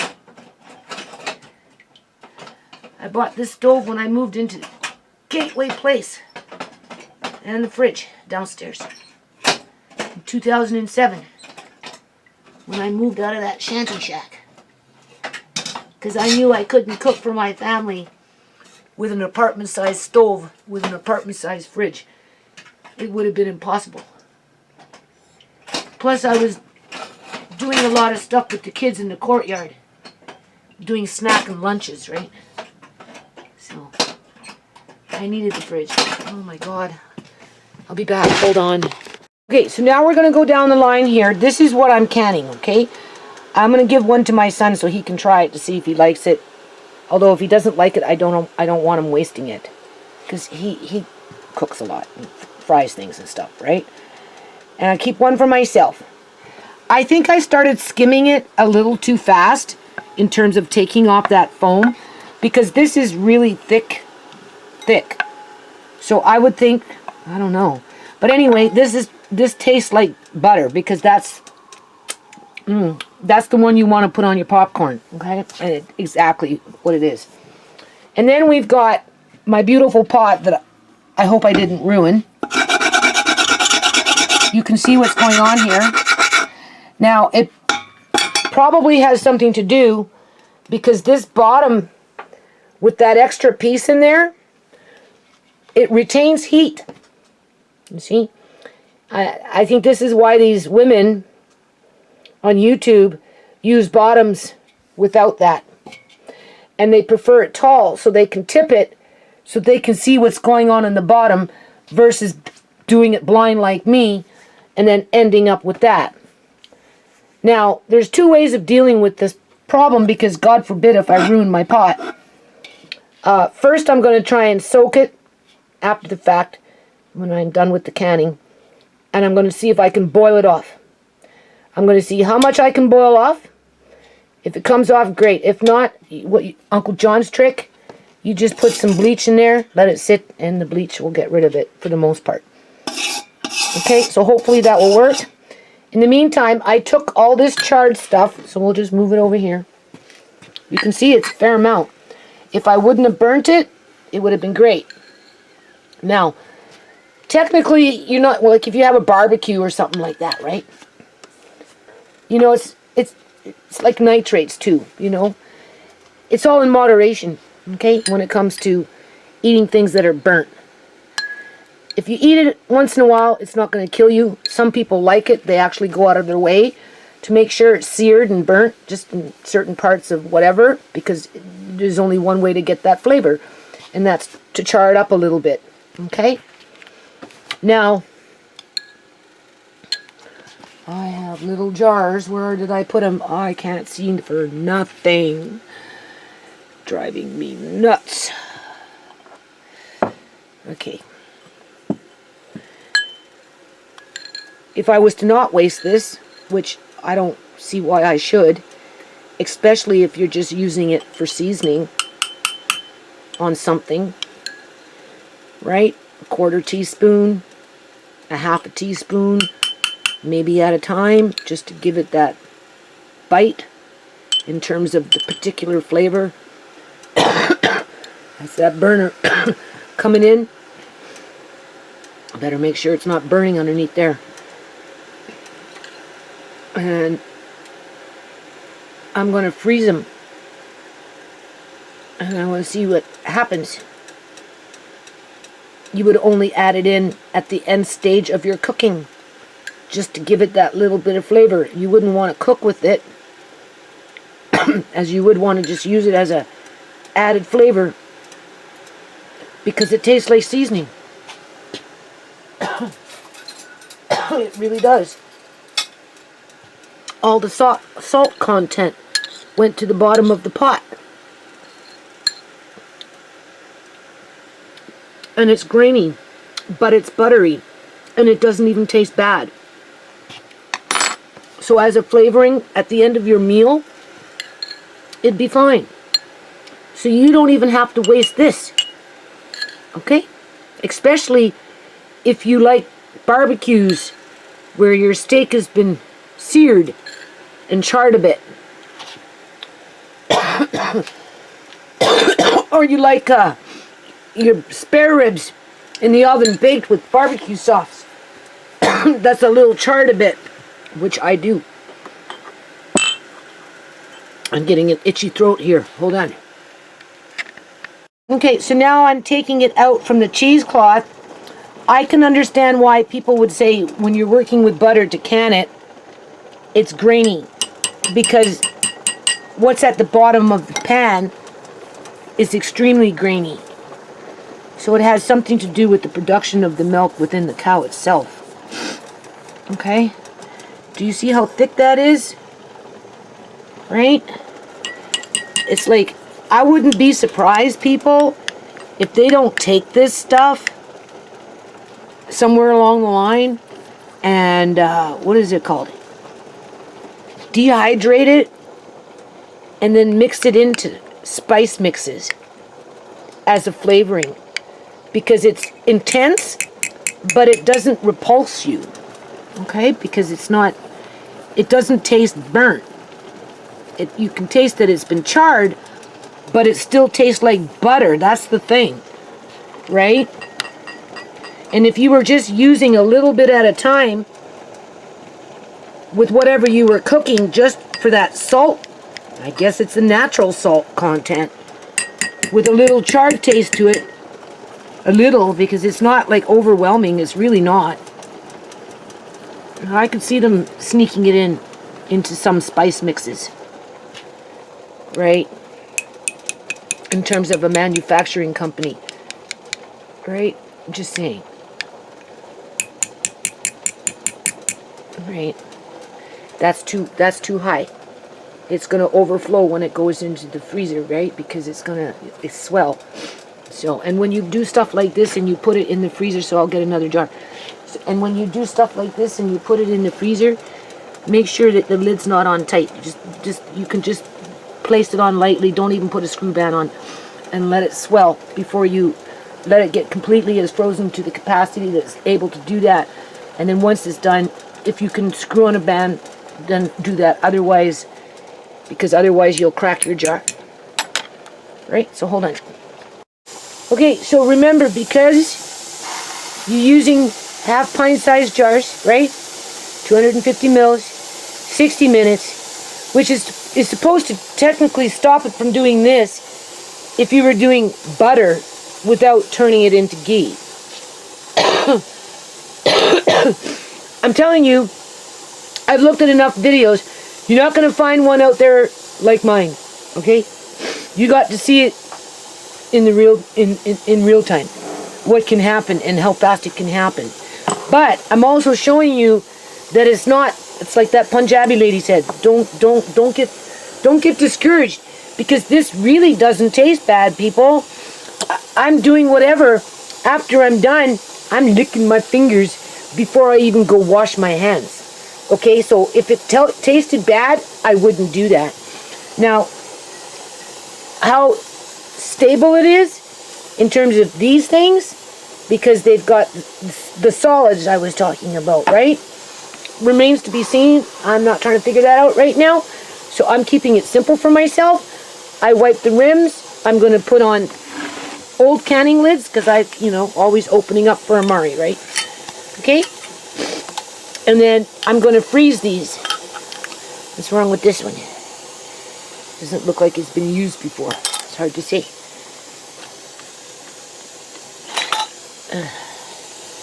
Right? Okay. This one is just the liquid by itself.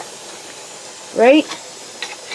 We're just going to leave it. Now, I'm not sure if you're supposed to be turning these things up and down, as if it was butter. Because if it was butter, you wouldn't have taken out this stuff.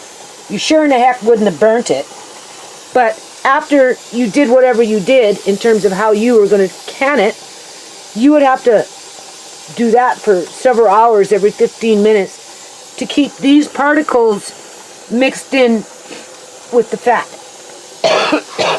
Where in this situation, we took out the particles, we kind of charred them, and made ourselves a secret spice. That's my secret spice. Okay? That's because it's like a spice. I could honestly see them somehow, some way, sneaking it into our food supply in terms of waste not, want not, and it's really tasty, like extremely tasty. And if you look, it's hard. Look at this. Do you see? And it's grainy.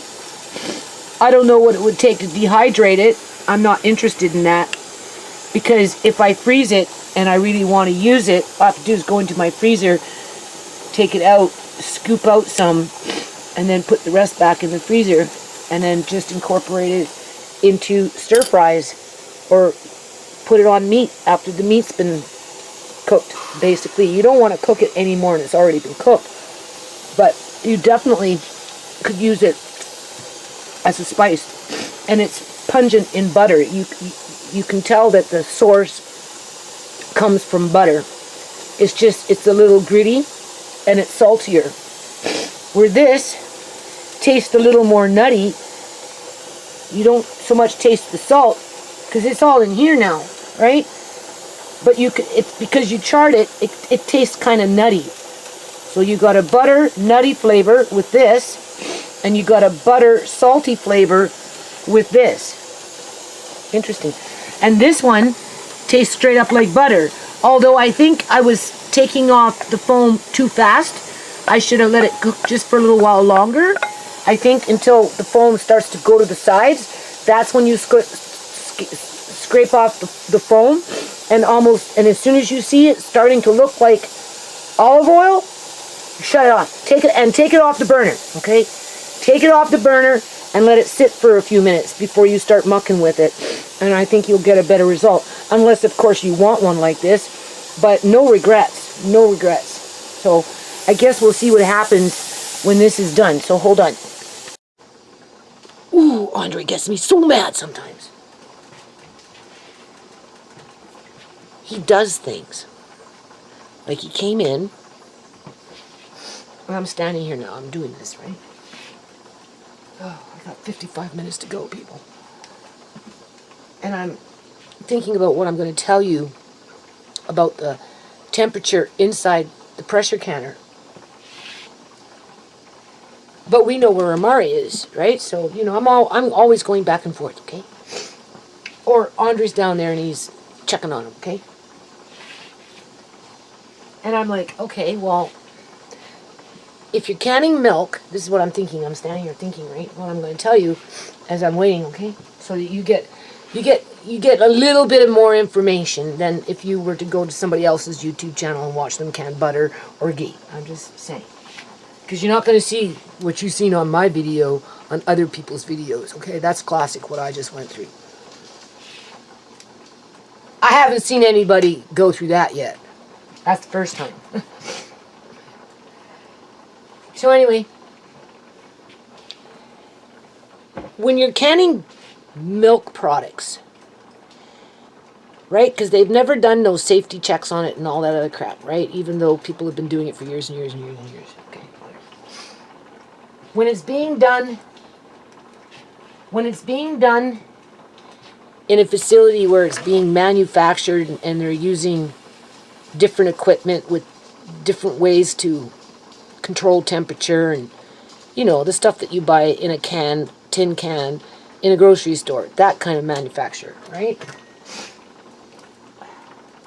Through my reading, through my watching of videos and whatever, it was stated that for a situation like that, those companies, they bring up the heat up to 240 degrees, I guess, inside the can, or I don't know, just 240, and then 250 in terms of what's inside of the canner, right? And it takes, from my understanding, not 100% sure, but from what I read and how I comprehended it, is it takes at least 3 minutes at either 240 or 250. It wasn't really determined. I couldn't really narrow it down.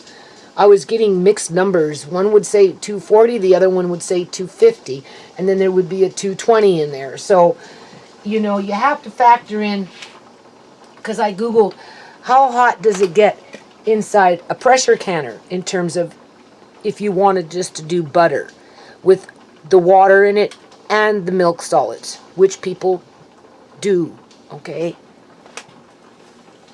They simply melt their butter. They don't even bring it to a boil. They just basically melt it, put it in jars, and they can it in different ways.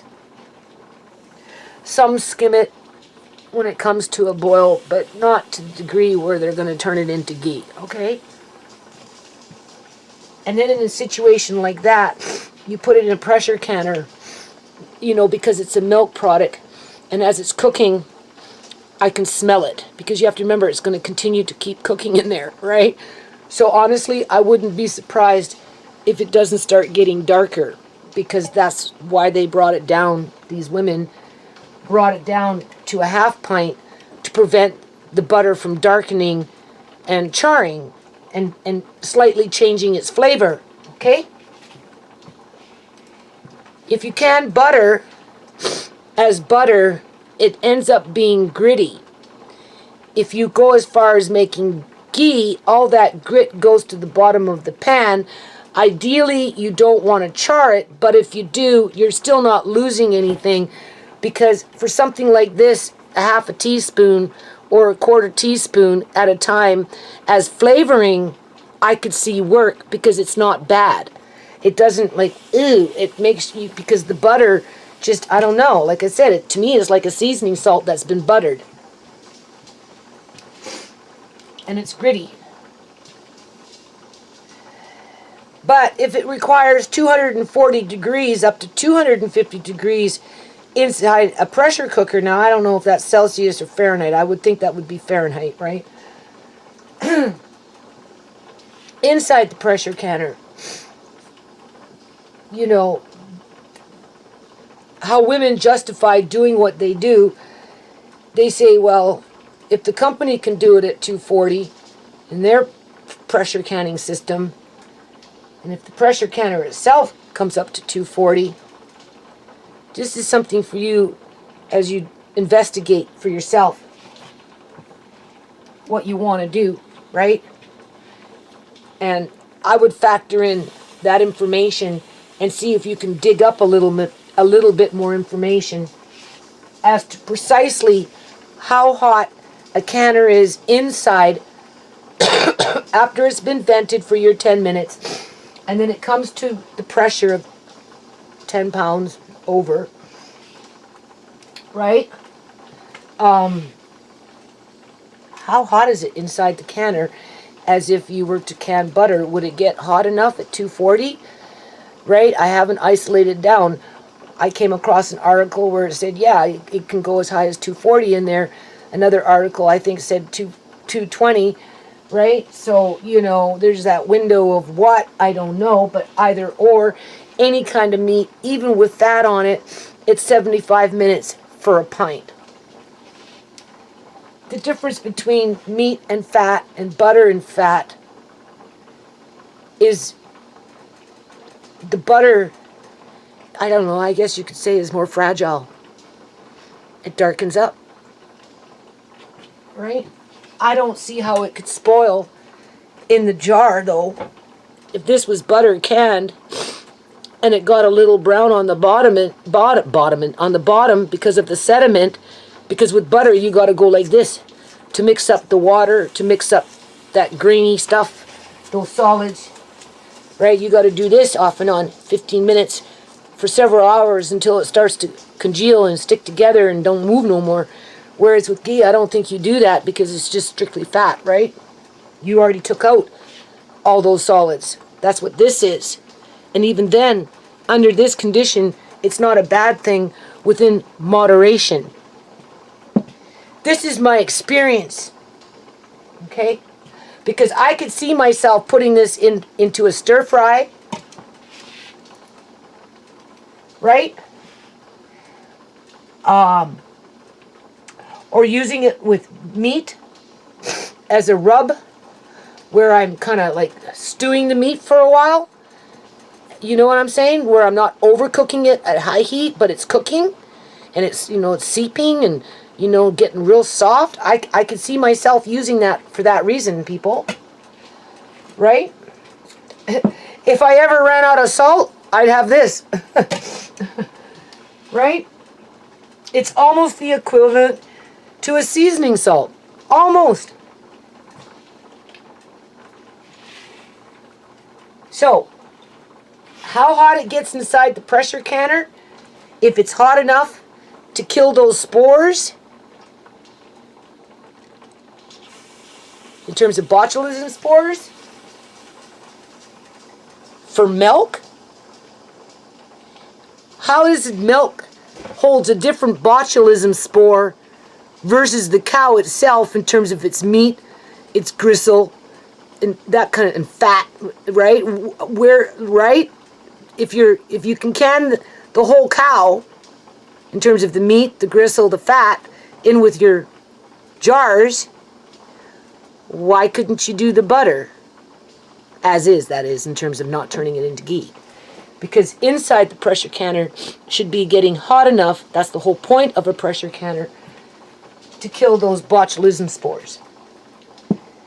However, because you didn't take out the water and you didn't take out the solids, it's a little more prone to either going rancid, to which few people complain about after the fact of canning it and having it in the pantry for a long time, or you have to kind of use it up within a few days.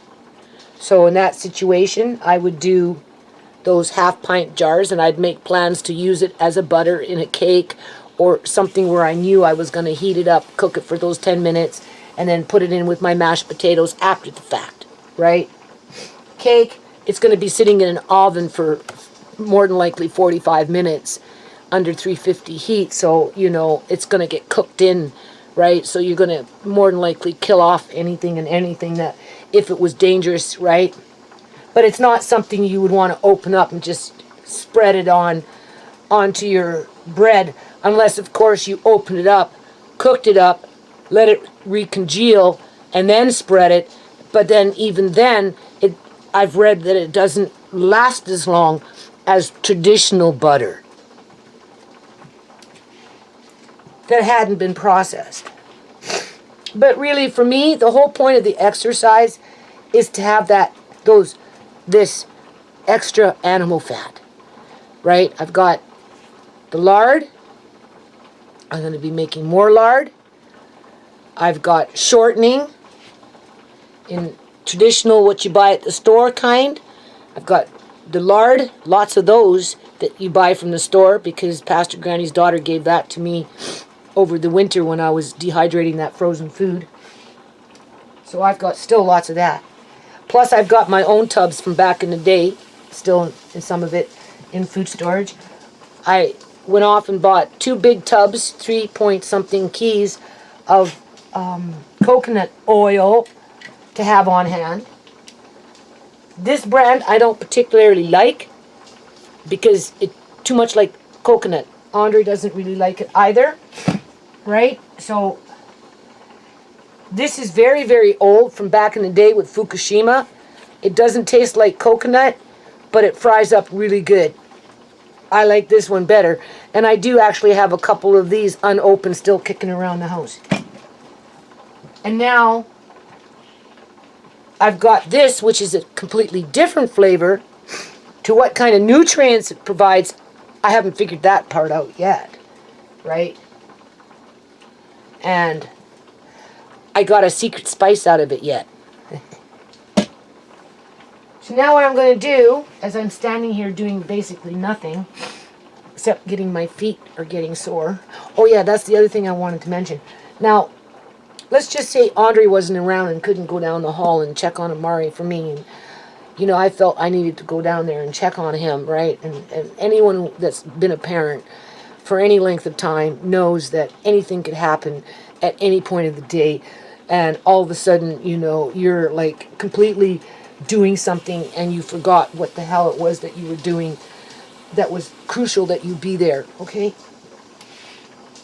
I can give you a couple of examples on that one. One time I was, I don't know, I was dealing with Marcane. He was just a baby. He was like 3 months old or something like that.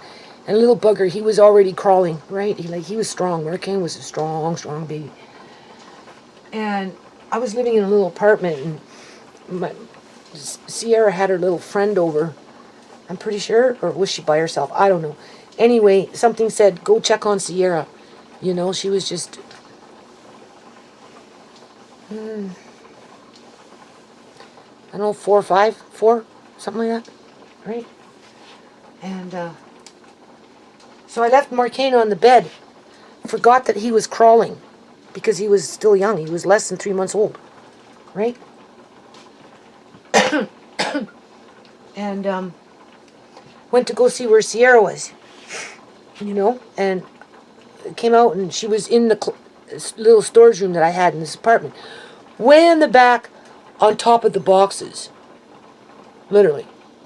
So I had to go in there and get her down before she fell off the freaking boxes, not even thinking about Marcane, because I forgot that he was just learning how to crawl.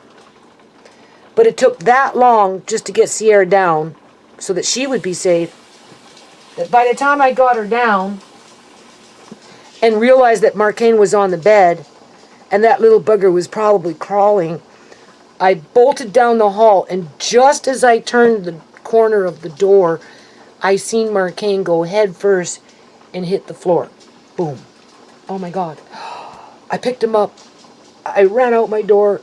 I ran next door. I didn't even bother to knock. I just ran in. Oh, Marcane fell off the bed.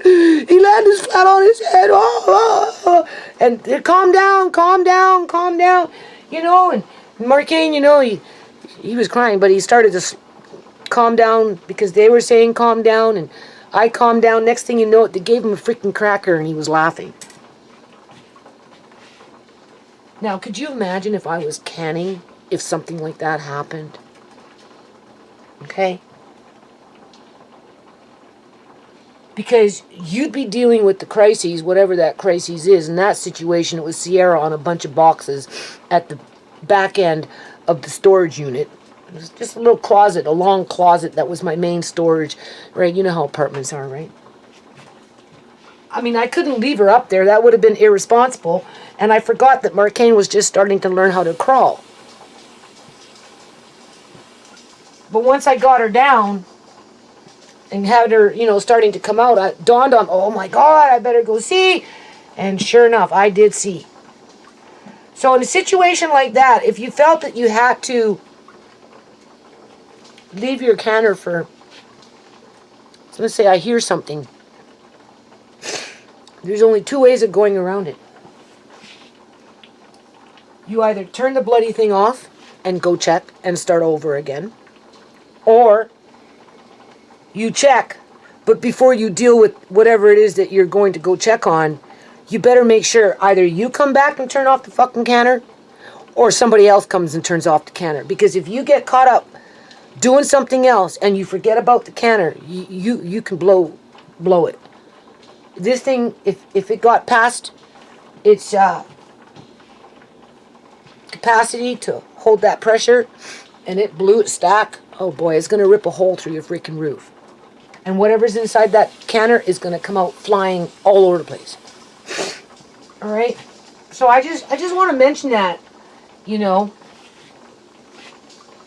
right? Just giving you an overview of things to think about.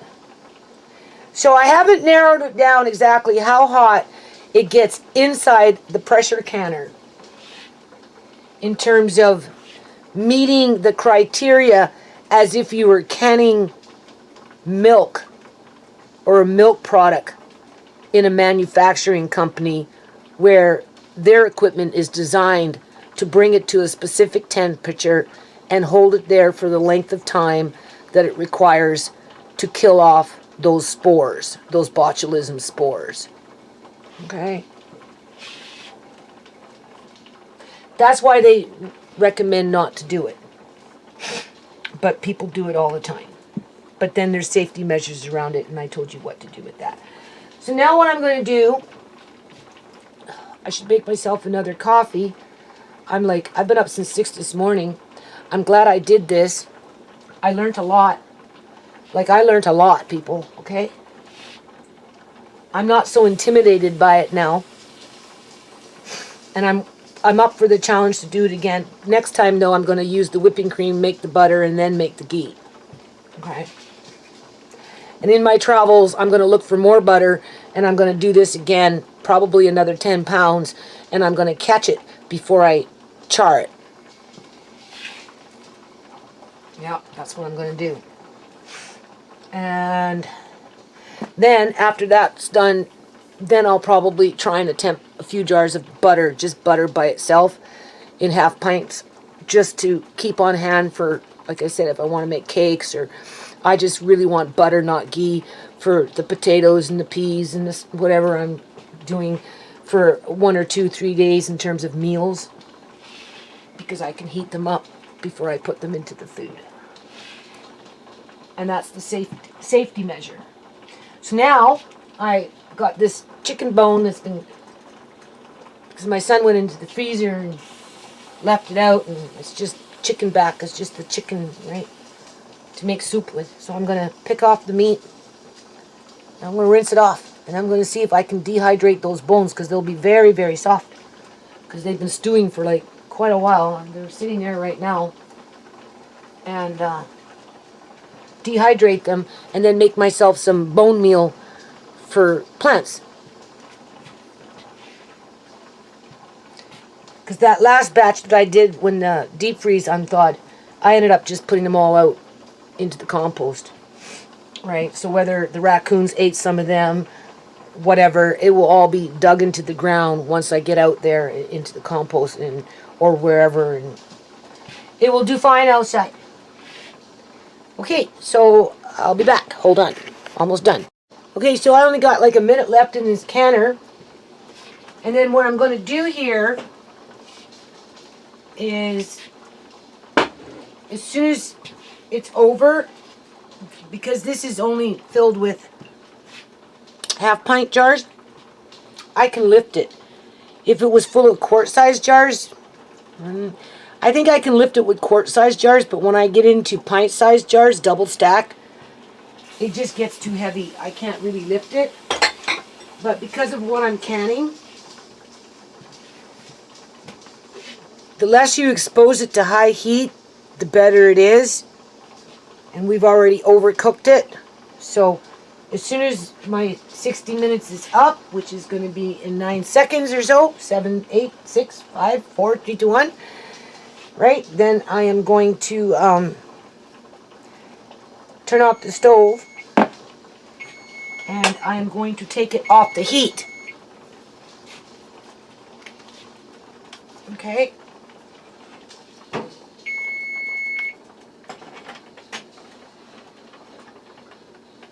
And I'm going to let it cool like that. That's, oh boy, hurt my back. Getting old, people. I got to get to an eye doctor. Okay, it's 7 o'clock. So I'm done.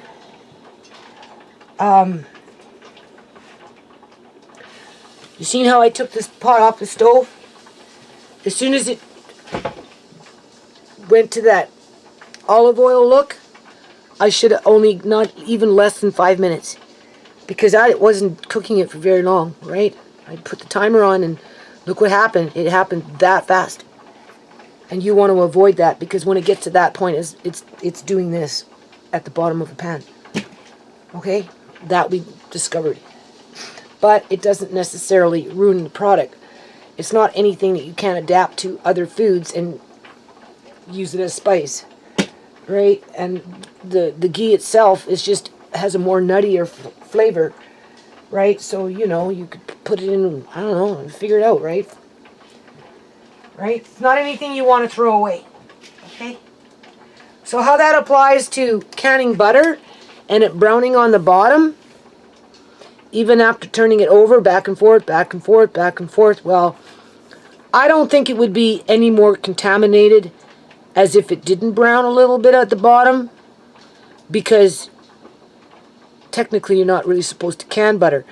Now, I did want to say, if you're thinking, oh, well, my oven gets to 350 degrees, that's, you know, I can can it in my oven after the fact. And like, no, you can't. You have to do it in a pressure canner, okay? So don't think you can do these things in an oven because it's a different kind of heat. It's not under pressure, right? It doesn't do what it's supposed to do in terms of pushing out the air and, you know, the moisture and whatever it is that, you know, with these things, that's why you do finger tight, so that things can escape as the heat travels through the jars. So I picked off the meat off those bones. I sucked the bones, because I don't mind doing that. And now I'm going to give them a quick rinse. Not that the plants would care, but I'm just going to give them a quick rinse. And I don't even really have to, honestly. But I'm going to anyway. I'm going to give them a quick rinse, and then I'm going to dehydrate them. And because they're so soft and fine, because they're chicken bones, I'm going to end up grinding them up for plant food in terms of bone meal. That's what I'm going to do. And then I'm going to work on this little bit of soup. And I'm going to use some of this leftover lentils that I have. I'm going to call it a day because I'm exhausted, people. I can't. I don't know how much more I'm going to be able to. I'm not. You know, I so want to work in the yard, but then on the other hand, when I get outside, everything gets cloudy and it gets hard to see. But I'm going to do the best I can. But I think I'm going to have to get to an eye doctor here. Like, I gotta try and get to one in the next couple of weeks. It's just I'm so busy. You know, I'm expected to do things in terms of like the basement and my son. Well, whatever you do, just don't leave anything in the hall. And what did I do? I left things in the hall for the last. This is going on the third day, but I told him I have to do this, right? I have to do this. I have to, you know, just right. And I'm glad I did it. And now that I did it, I know what to watch for. And hopefully the next time I do it this way, this particular way, I'll be able to catch it and keep it at that golden color, right? And then we know I want to try it with the whipping cream because I've heard it tastes even better than using blocks of butter. Whether we get that grainy stuff, I don't know until I try it, right? And then I do want to can at least a few jars of quote-unquote butter and give that a chance. So I'm not done with this, and then I've got the lard to do, and I still want to do the cod. And I'm still doing vegetables when I buy them, which will be another batch in another week or 2 or 3. And I'm still making homemade macaroni because I only have half a box. Remember I showed you the box? I want a full box. So I've got a half a box now. And I did buy myself 3 more cartons of eggs. So I'm going to take a break from this. Probably get back downstairs in the basement for a couple of days. You know, I really need to get out in the yard, but... And then... I do what I can in a day, people. But, I don't know. This is not good. This house has always been dark.